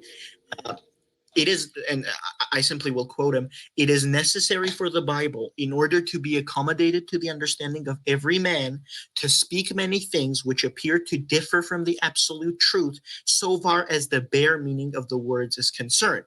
So this is what I was trying to basically flesh out. So it doesn't matter that the Bible is wrong, that what it says is wrong, that nobody ever lived inside a fish, and that the rivers never turned to blood, and all that other prophecy crap that, for what Matthew says about what Isaiah said is also completely wrong.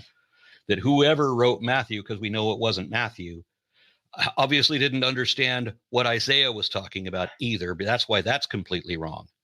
Do you accept it or understand or admit that?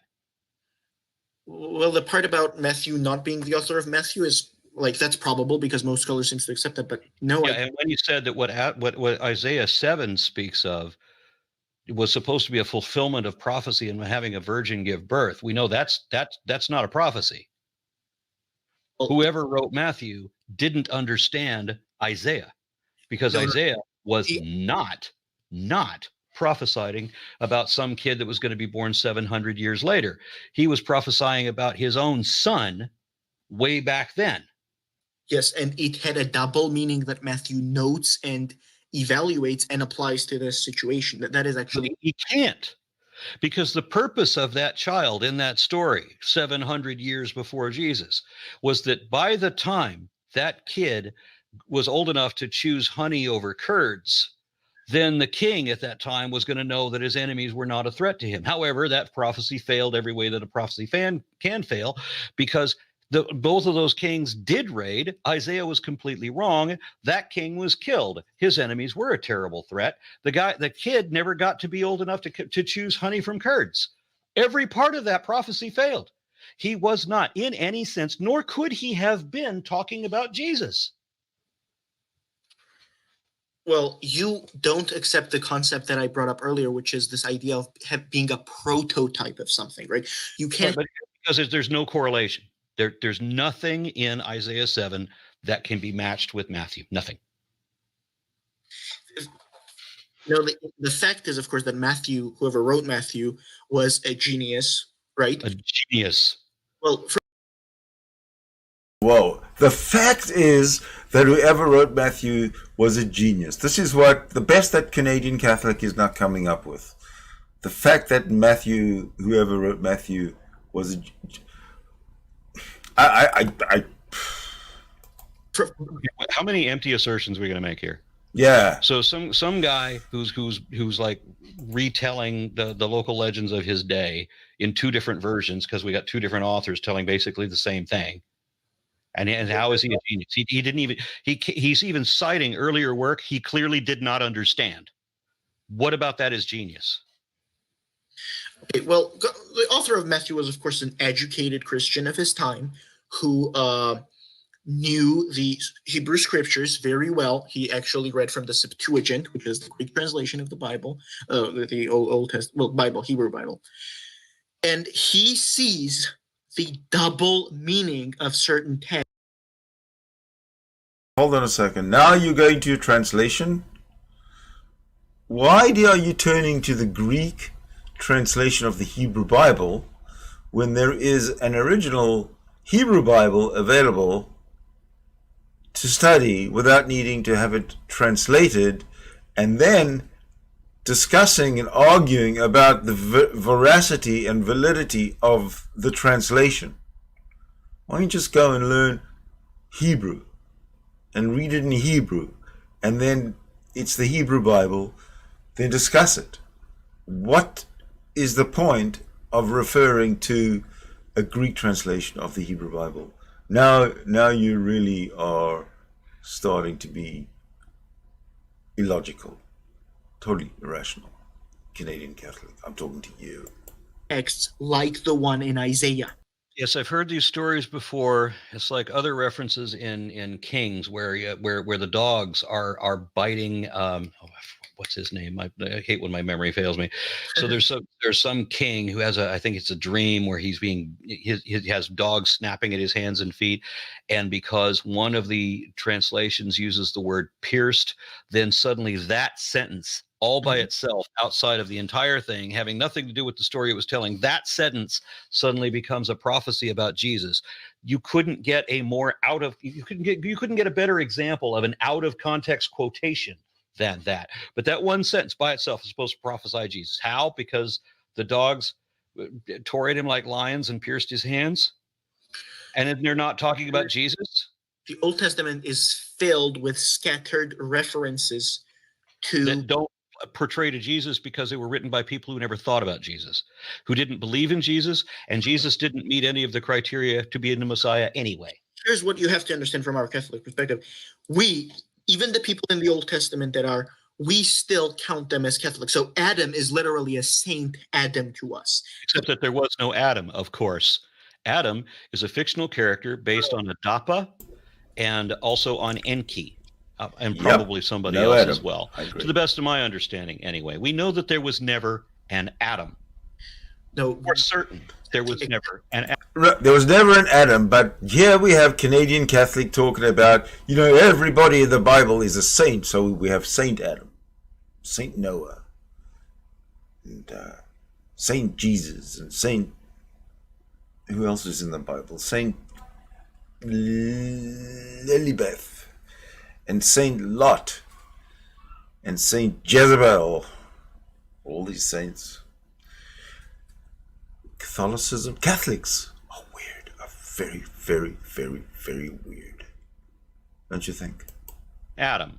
Let me clarify. We Catholics accept, well, at least I. Okay, why are you Catholic? Getting back to the first question at the beginning of this discussion, what got into your head that made you throw away skeptical thought and made you assume No. the Bible?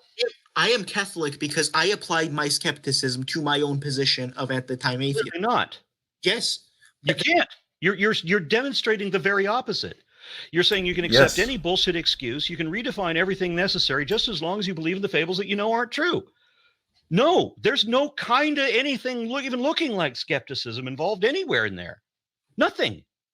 You surrendered skepticism. You may use the name because it makes you feel good, just like you misdefine faith and use it as trust. But that's what you're doing in your own head. You're not fooling anybody outside of your head. So what I said is that I started to apply, basically I'm not going to be talking personally, but when I was an atheist, when I considered myself a skeptic, I applied skepticism to other positions. I applied skepticism to parapsychology, for example. But I realized that as a good skeptic, I have to first and foremost start critiquing my own position of godlessness. When I started doing this, I left godlessness.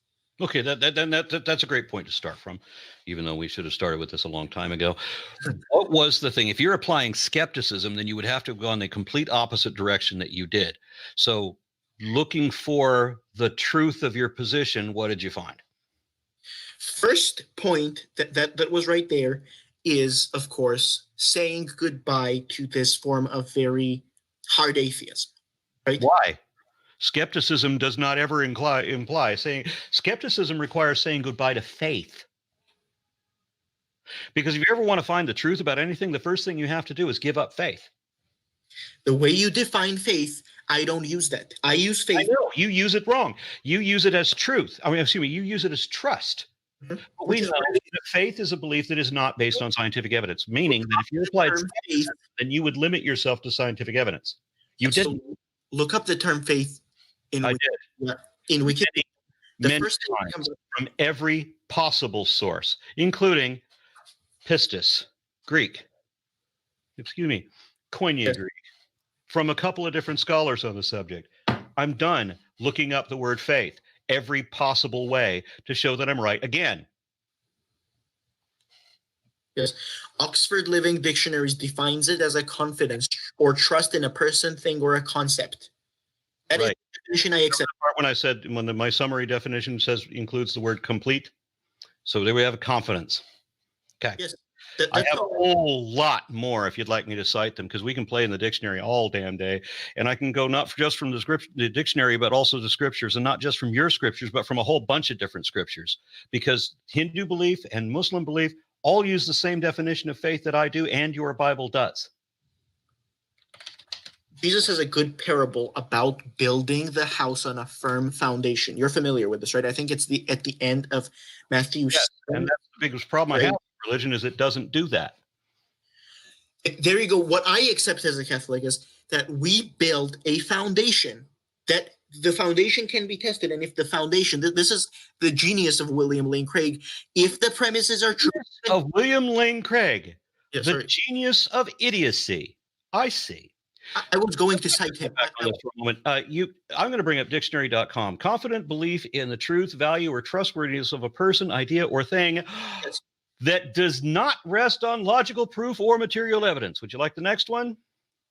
A complete trust or confidence, strong belief in a religion, a system of religious belief. That's from Ask Oxford. Belief, the assent of the mind of the truth of what is declared by another, resting solely and implicitly on their authority and veracity. Reliance on testimony. I haven't seen any Christian scholar use it in that sense. Well, I know. The Christian scholars go to this. I can go after we get through with the dictionaries showing that I'm right. We can go to all your scriptures that show that I'm right, and then we can go to other people's scriptures that show that I'm right. Do we need to, or are you just going to admit now that I'm right? You already said you don't have any scientific evidence, so you've already admitted that I'm right. So basically, am I supposed to use the definition of faith that I don't use in real life? I don't use that kind of faith. I'm going to use common language. If I'm using the word the way that is actually being used by Christians and by dictionaries and by scripture, even not just Christian scripture, but Jewish scripture and Hindu scripture and Muslim scripture, then I would say that if we're going to be fixing on common language, that I'm using the common definition and you're not. Evidence. What about the part about being scientific do you object to? Is it that it's empirical? Is it it's demonstrable? Is it it's verifiable? What is it? It's exclusive from your perspective. You're constraining the word evidence to only match the things that you want it to match. You basically say, prove Am it. I? Yes. Can we look up other definitions that have nothing to do with, that weren't written by me, were written before I existed? Do we need to look up other definitions to verify them right about this too? Why not just go with the word evidence? Well, why ask me about scientific? Okay, we're going to go with the fact that indicates, which I think is the most common definition, isn't it? Well, again, we have a very, I don't want a constrained view that already excludes the super. If you start with the presupposition that the super. I don't have a presupposition. Everyone Having started out as a believer and then investigated the evidence and come to my position, you can't say that it's presupposed. There you go. I'm one step ahead of you. I did all that and still went to religion, Roman Catholicism. Yeah, I'm sorry. You can't say that because you went from a position where you claim to use skepticism but prove that you didn't use skepticism, that you somehow are in a more loftier position than I am. You're not. You have lost your skepticism. You forsake skepticism. I am a proud skeptic right now, and we're clearly not remotely skeptical about any damn thing. You did not ask for the truth of anything. You did not reserve your convictions until you were compelled to by evidence. No, absolutely. You did not have evidence. You still don't. You based everything you believe on faulty assumptions of authority and fallacious arguments by your own admission over and over again. Let me just explain. I am someone who has been participating in these debates for so much time. Just on subreddits like atheism, debate an atheist. I actually created my own subreddit just to discuss these things with other people and to see and evaluate. And if you know several, why does it sound like you've never had this conversation before? I've had many conversations. Hold on a sec. So he's talking about he's giving himself authority because he's so anxious he can't even get the words out. I understand what that feels like, believe me. But what he's trying to say is that he's so right, he's so correct. His views carry so much weight and have so much meaning that he actually created a subreddit. So what the fuck if you created a subreddit? What does it even mean you created a subreddit? Who cares? You still, in 2 hours almost, you still have not come up with any reasonable or persuasive reason for Aron Ra, me, or anybody else out there to buy your bullshit. Nothing. All you've done is dodge and evade and weasel. Like this before. How is it that you're this unprepared? I'm completely prepared to. Clearly not. You haven't got anything. You gave me fallacious arguments. You gave me over and over again William Lane Craig, and when I told you that was like the worst example you could give, if that's the best you got, try again. You kept lobbing him at me. Bill Craig again. You kept using the same source. You can't have had this conversation, or if you've never learned from it, you couldn't show that your definitions are correct, not for anything that we've argued for definitions.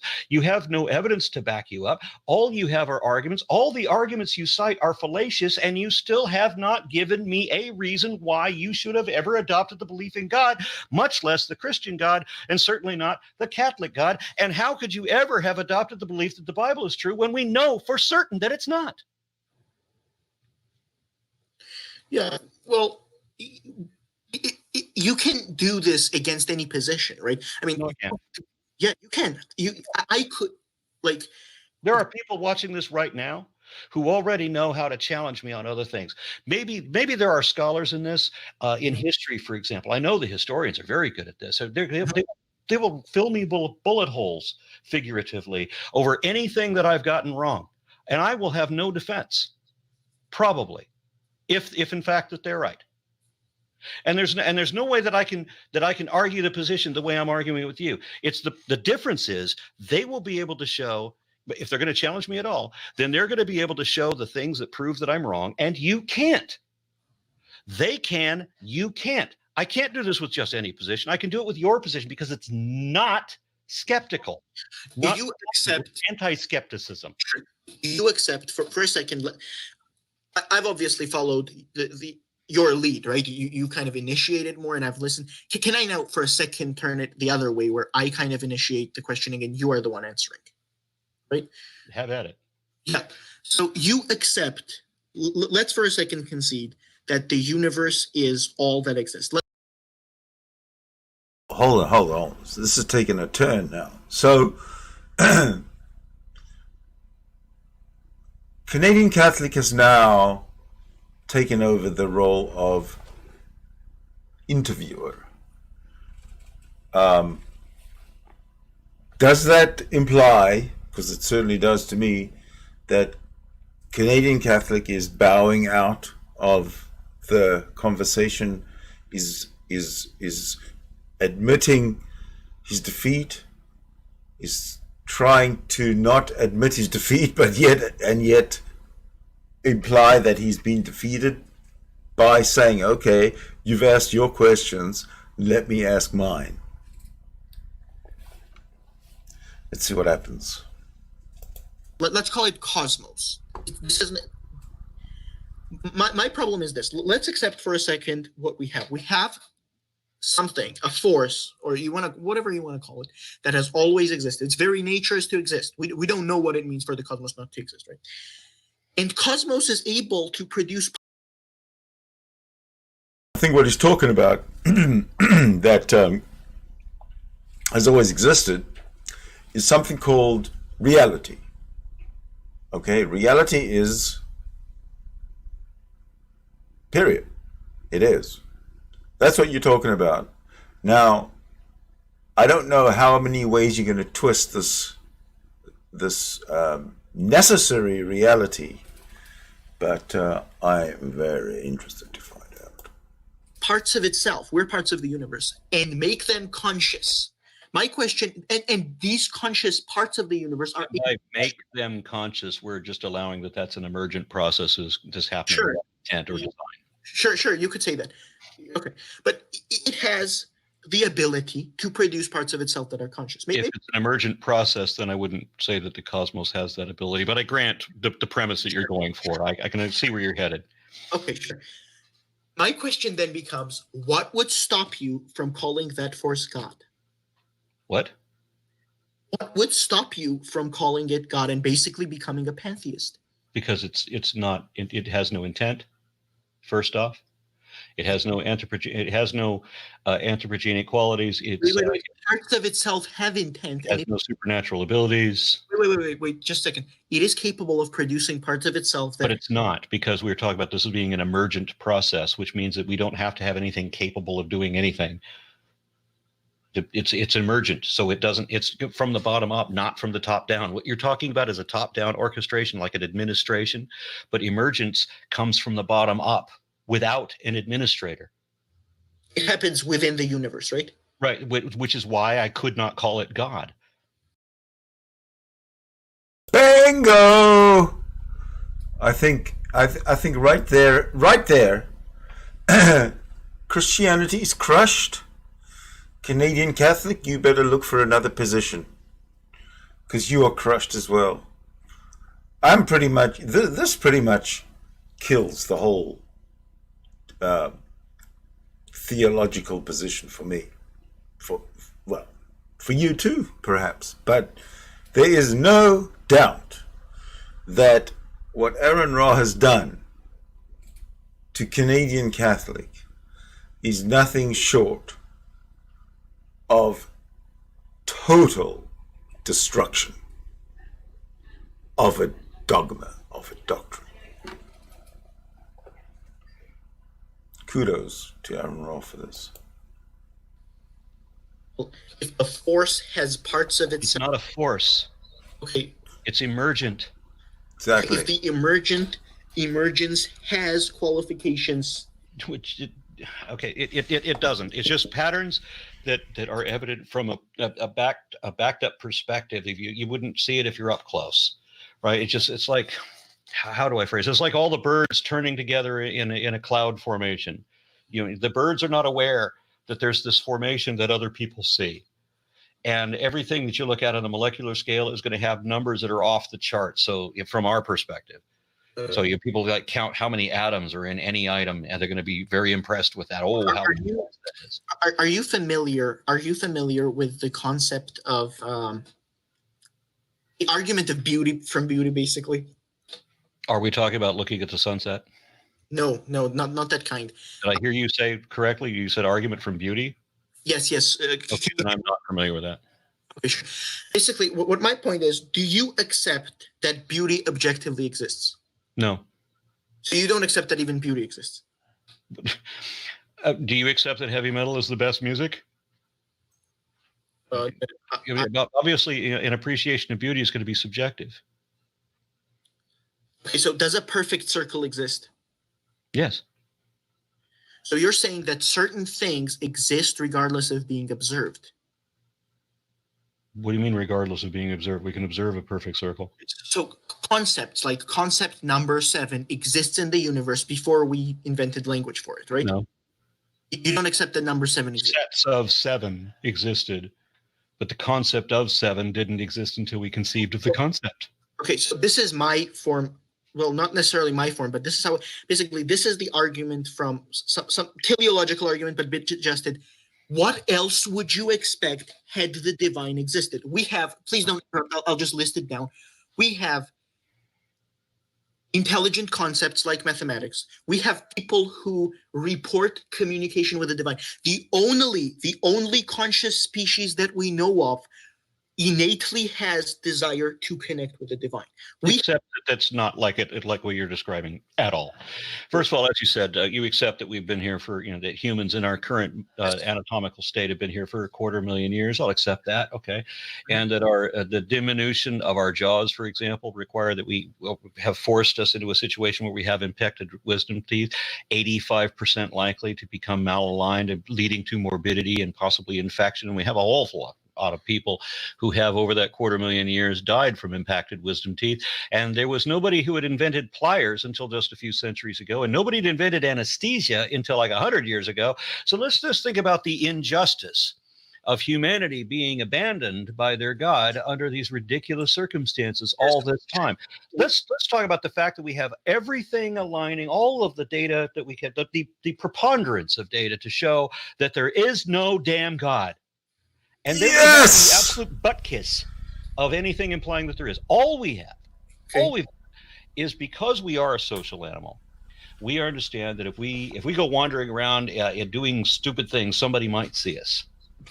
And so we have to be very careful of what we do or how we look or whatever, even when we don't think anyone's watching, because somebody might be able to see us. And if we have this sensation that somebody might be able to see us and make judgments and maybe report on us to other people, or maybe attack us when we're not looking or whatever it is, then we start thinking that somebody's watching us all the time.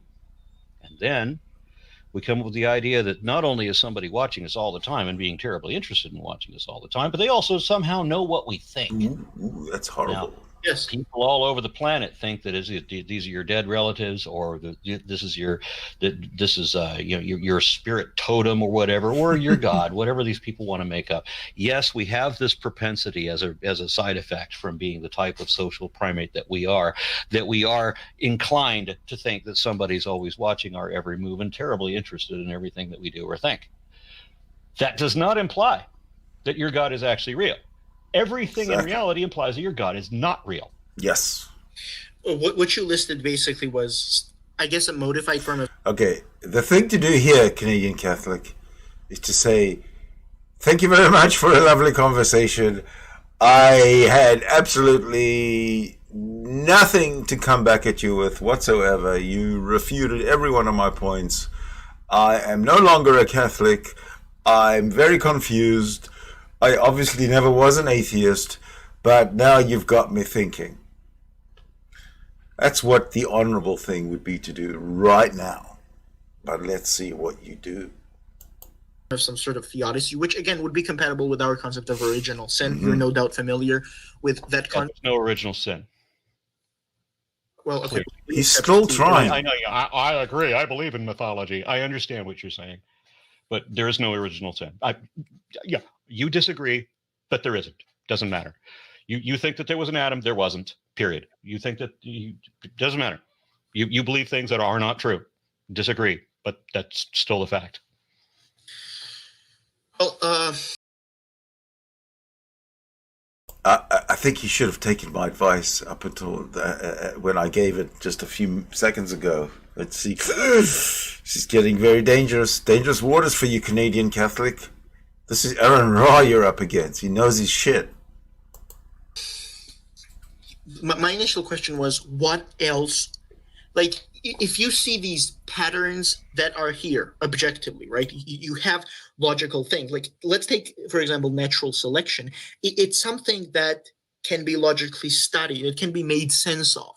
You have that, and you have the only species that we know is conscious. I'm not saying others aren't. It's just the only one we can demonstrate are humans. Here it comes. Has an innate desire across all cultures to connect with the divine. Is it? Yeah, except that it's not always as I just described. Sometimes we think it's aliens. Sometimes we think it's past life members. We think it's dead relatives. It's whatever we want to make it up to be. But that people have this imagination that is unfortunately favored toward the fantasy over the reality sometimes. Doesn't really make a strong argument in your case, but it seems to be your only argument, that it is safer to assume that that the reason the grass is moving is because there's a tiger than to just remain calm and just assume that it's just the wind. The people who assume that it's just the wind to get killed by the tiger, if there is one. So it's safer to assume things that maybe not there. And this is how we lead to religious belief. It's not that everybody has this innate desire to communicate with the divine. I don't, period. Not now. Not ever. I did not care. Nothing about God ever made sense. It was a huge weight off my mind when I finally realized, after many, many, many years, that the whole answer is there's no damn God. There's no supernatural. Period. None of it. None of it is real. Now everything made sense. Yeah. I was in that boat on and off for about a year. I'm telling you. He still won't relent. This guy is... I'm starting to believe he's a real Catholic. Stubborn, obstinate, deluded, twisted, creepy. He needs to be institutionalized in a Catholic center. I understand why you forsake skepticism and adopted a belief that is not supported by any evidence. You refuse to hold to scientific evidence. You want to make up excuses for why you should just assume things that are not evidently true. And worse, you assume things that are evidently not true, things we can prove to be false, and you believe them anyway. Why? Why indeed? Because obviously I disagree with what you call false. I think, but things we know are not true.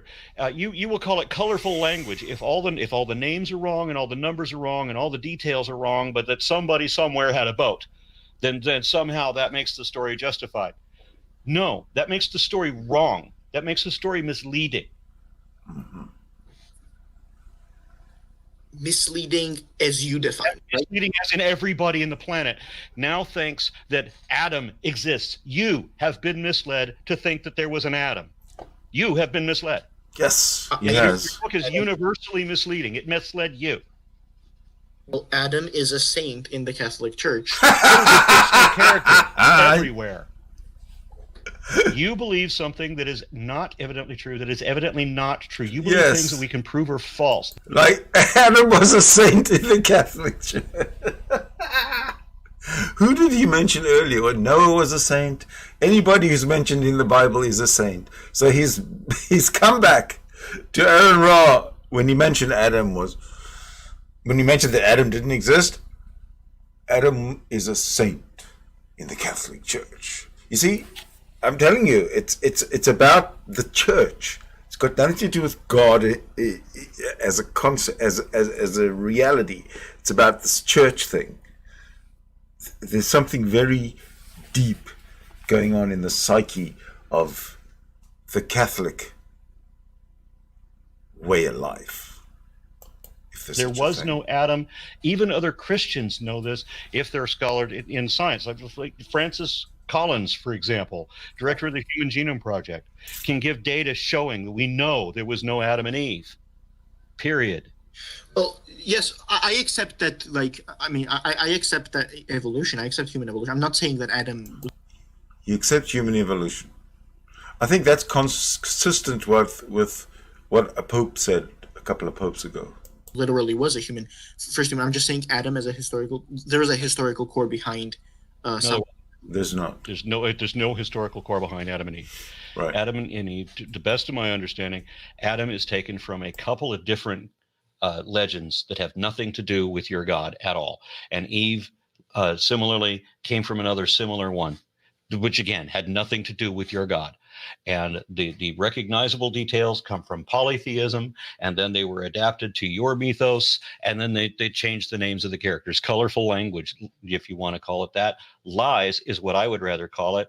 But we're not trying to deceive people. We're just making up funny stories, like Isaiah when he's talking about Hillel ben Shahar, Lucifer, the light bringer. You believe in Lucifer? Of course. Obviously. Of course I believe silly, ridiculous things we know are not true. Okay, so when Isaiah is talking about how art thou fallen from heaven, O Lucifer, what was Isaiah talking about?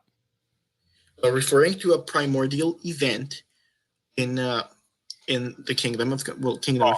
He was talking about Venus. He was making fun of Mesopotamian astrology because they used to tell the story about Hillel ben Shahar, Lucifer the light bringer, being Venus, the planet Venus, who would never rise very high in the sky. And he was supposed to be the grandson of El, who was the sun god, literally the sun. And El had two sons, Shahar and Shalim. These are the dawn and the dusk. And so Venus was the son of the dawn, Shahar. And so he rises in this story, in this astrology, he rises to commit a coup against his father. And then, of course, the sun rises and casts him out so that Venus disappears. And so that's where that came from. Isaiah knew that he was talking about Mesopotamian astrology. Isaiah knew that it was not Isaiah knew that he was not talking about Satan or a devil.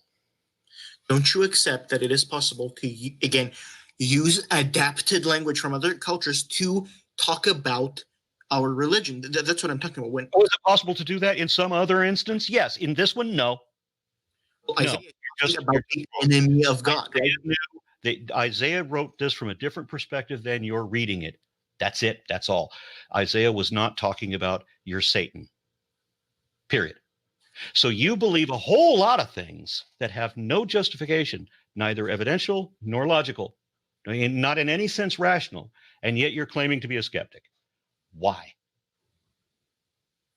Because I applied my own. No skepticism whatsoever. You threw skepticism out the window and refused to ever deal with skepticism again. Refused to ever think skeptically about anything. You have demonstrated for an hour and a half that you have no connection to skeptical thought at all whatsoever.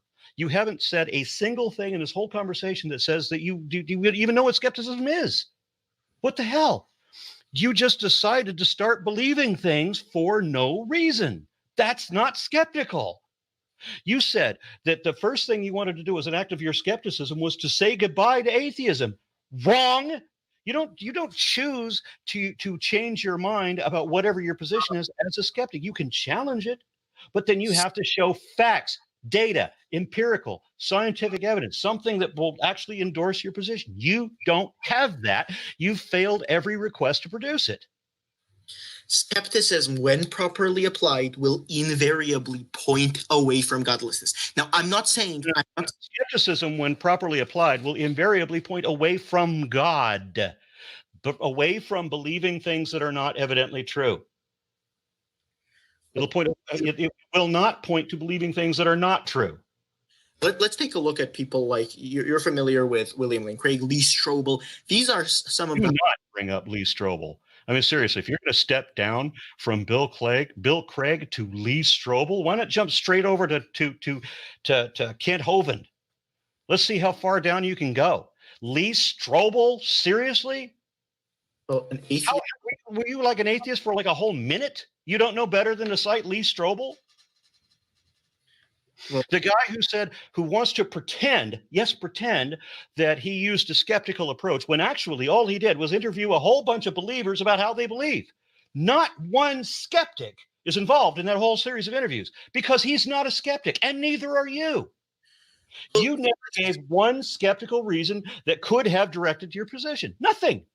Isn't this kind of a variation of the true Scotsman fallacy? No, not remotely. You haven't shown anything that qualifies as skepticism, period. You threw skepticism out the window. You have demonstrated that over and over and over again. You've admitted that your definitions are wrong. No, you don't want to admit that, but you have admitted that you don't have scientific evidence. You admitted that you simply assumed your conclusion without any evidence to indicate it. Here's what you have to understand, Aaron. All of us, me included, you make certain presuppositions. No, we don't. Yes, you do. No, we don't. All of us. No, we don't. As I mentioned before with Hume said that we are absolutely forced to make the assumption that other minds exist and that there is a reality external to ourselves. We don't have a choice in that, and that's important. We have to make the same assumption that a baby would, or that an animal would, or that a beast, as he put it. We have no choice because it is literally madness to try to do anything else. It is impossible to function otherwise. Now, beyond that, no, I make no presuppositions. So you obviously presuppose that... I obviously do not presuppose. Sure. Let me finish it. Do you not presuppose that you can learn some things about the universe? As I said, you have to make the basic precept. You have to, in order to function at all. And that's the way science works. Science works with the model that works, even if we know that there are flaws in it. Like Dalton's model of the atom is still being taught in high schools and colleges because we know that in certain mathematical applications this works, even though we know it's not an accurate representation of what an atom is. We still have to teach it because it still works. So we have a model that works. And this is the model that works. And any attempt to assume otherwise, that there is not an external reality, is madness. It is impossible to function. It is the definition of insanity. Get it? Sure. So what you're saying is that the perception from the godless side is what decides what works and what doesn't, right? No. Godless and God, that has nothing to do with anything. We have a reality, whether God exists in it or not. We know that the universe exists. And my biggest complaint with religious believers is how quickly, and I'll give you credit that it took you a while to get there, before you start questioning that your position is so weak that the only way you can be right is if reality is wrong. And so you have to start questioning whether reality exists. Most people, honestly, only take a couple of minutes to get there. So I'm giving you credit for having taken an hour and a half to fall to this stupid excuse that most other cohorts in your position would have resorted to a long time ago. What I was trying to say in the bigger scheme is that I am not an exception. People, and I brought one example that you, for some reason, You're right. Strobel, are people who have started. Why did you mention that name again? So people who are dishonest now, on top of being fallacious, are not advocating your position. They're not arguments for me. They're evidence against you. How do you not see this? Like, are we going to seriously question whether people like Lee Strobel were atheists before becoming theists? Yes, we are seriously questioning that. What do you not understand about reality, Canadian Catholic? Come on. You're trying to manufacture reality? Through the Catholic Church too? I mean, seriously. Is there do you need any help? Do you need someone to talk to, like, really? Because your imaginary friends are starting to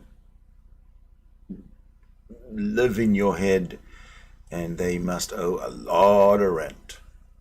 Just saying. Because he didn't do anything remotely skeptical. All he did was produce a book wherein he interviews believers, giving no indication that he was ever not believers, and he included no non-believers in his entire diatribe. So he then assumes a position that grants him a great deal of money for which we have no verification at all, nor do we have any reason to believe that, since there's no skepticism applied whatsoever, and all of his arguments are invalid. Yeah, I'm gonna more than question that.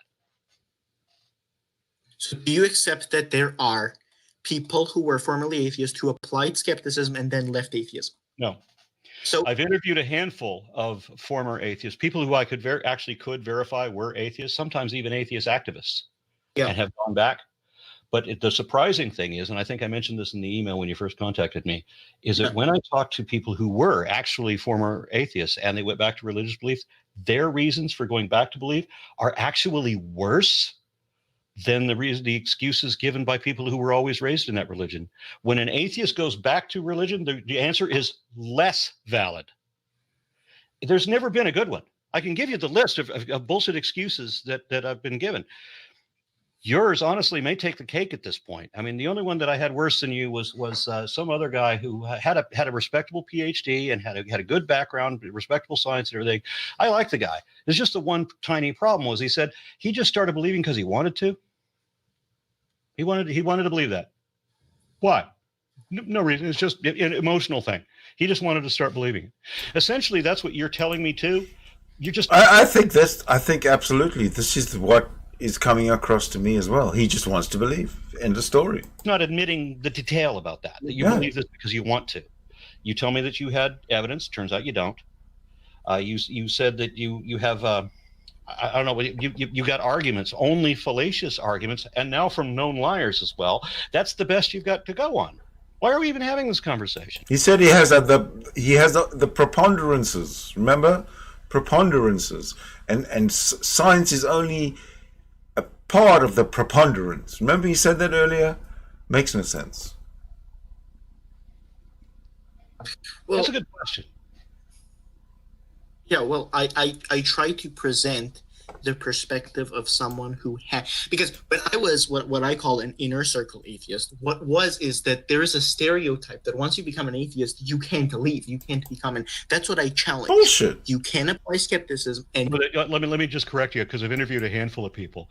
People lose their ability to think rationally very often.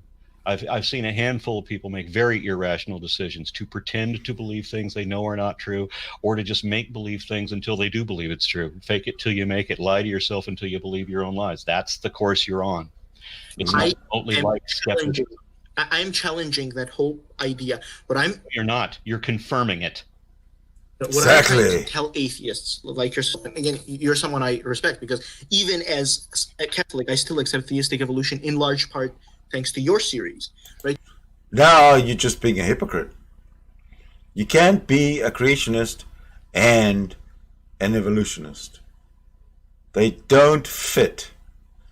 In a world of in a reality of evolution, and you don't forget that evolution is an emergent property. There's no place. There's no necessity for creation. So it's like me saying I accept evolution as a 100% scientific fact, because it is, but I'll also accept creation, that man was made in an instant through the mind of a spirit that's eternal. I mean, it just doesn't work that way. But what I try to tell them is, if you're a skeptic, start by applying skepticism to godlessness. It will lead you. Yeah, I completely agree with that.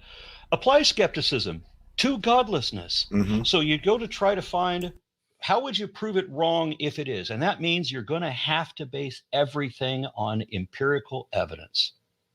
Yes, and which cannot take you to where you are.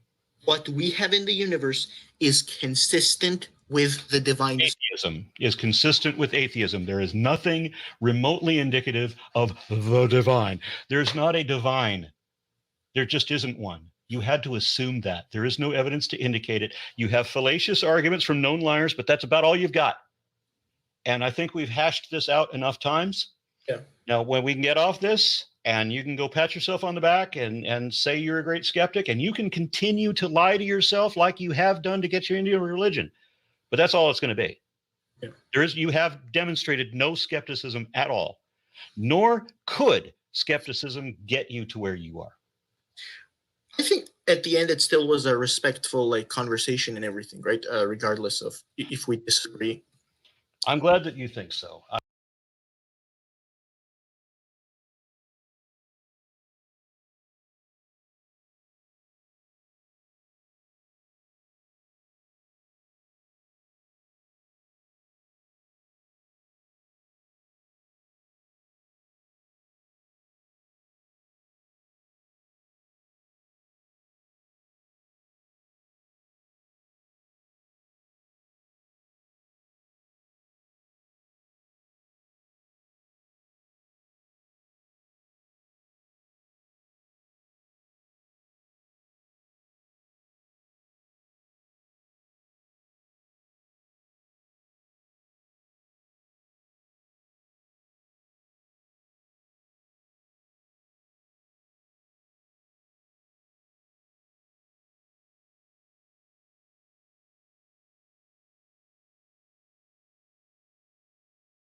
Sorry, I screwed up on the sound. But so what I said was basically, to sum up in 10 seconds what I said in 2 minutes. Sorry. What I said was that the rest of this conversation is just them being, saying the niceties goodbye. But for sure, 100%, we do know that Canadian Catholic starts his thinking at the top. God exists, axiom, presumption, no question, no discussion, no debate. God exists, and he filters all his knowledge through that little perspective. Okay? Thank you, Jay. I know. So, having found out now that Canadian Catholic thinks that way, top down, and it being proven that a top-down model of looking at life is irrational, might I assume that every single one of the 1.2 billion Catholics on this planet thinks exactly the same way? They are that deluded. So who do you think won this? Who do you think got the better of whom in this two-way conversation between Aron Ra and Canadian Catholic? I'm very impressed with Aron Ra. He comes across as succinct and lucid as any layman can, in order to bring across a valid point and make it understandable just to any one of us. I think I'm going to use Aron, if Aron doesn't mind, for more of this type of education, even just moving into the explaining evolution and how irrefutably true, how irrefutably factual evolution, human evolution, all evolution is. It's an emergent property of existence, of reality.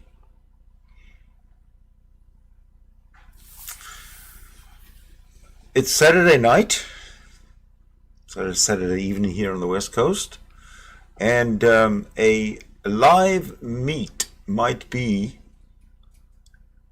arranged for the very near future. But for this one, I'm going to call it out. I'm going to call it over and done. I would like to thank you very, very, very